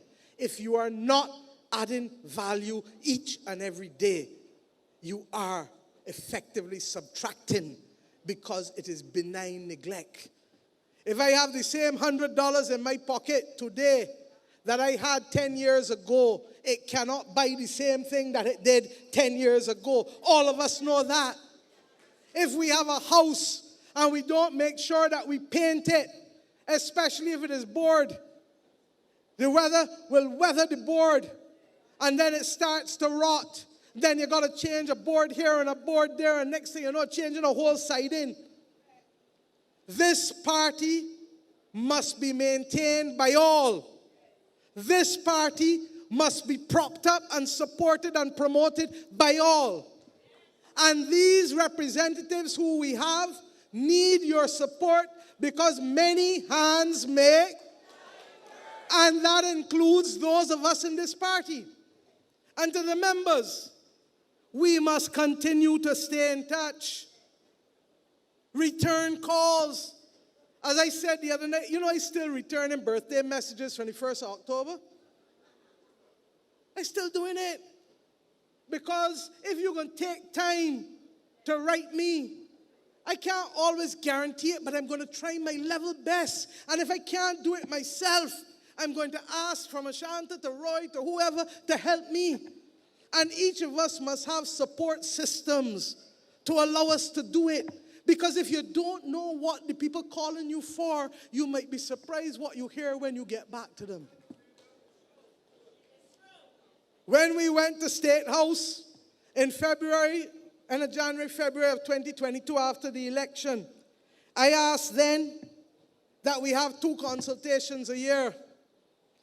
I didn't make no noise last year because people would have said it just come out of an election, out of 3 years of COVID, bam, bam, bam.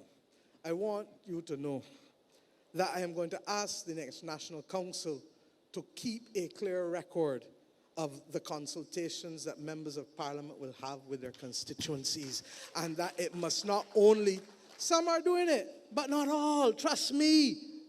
Trust me. And I am not going to agree that we wait until the end of a term to find out that some people have dropped the ball in terms of that engagement. All of us will fall at some time. But it is for the rest of us to lift each other up and tell them, get up. Now is not the place for you to be doing that. The parish speaks represents one. Your individual consultation will represent the second one. And I thank those of you who have engaged in the membership drive, such that the party has over 1,000 new members to induct before the end of the year. And there are some, like Adrian Ford, who have excelled. Thank you. In joining members. And young members in particular.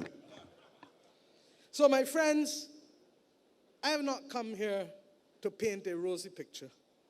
I've come here to speak truth and to reflect and for us to remember purpose and mission, solidarity and justice. To remember what is our mission, to remember how we are going to get it, why we are doing it. And more than ever, as I said at the beginning of this speech, we are aware that we must succeed. And I have every confidence that we will. If this party could achieve the record that we have achieved in the last 5 years, when no one would have given us a chance to save the dollar, when no one would have believed that we could fight COVID with the limited resources that we had. And if we could do that while still giving public servants 2 wage increases in 5 years, when the last side didn't give them only 1 in 10 years.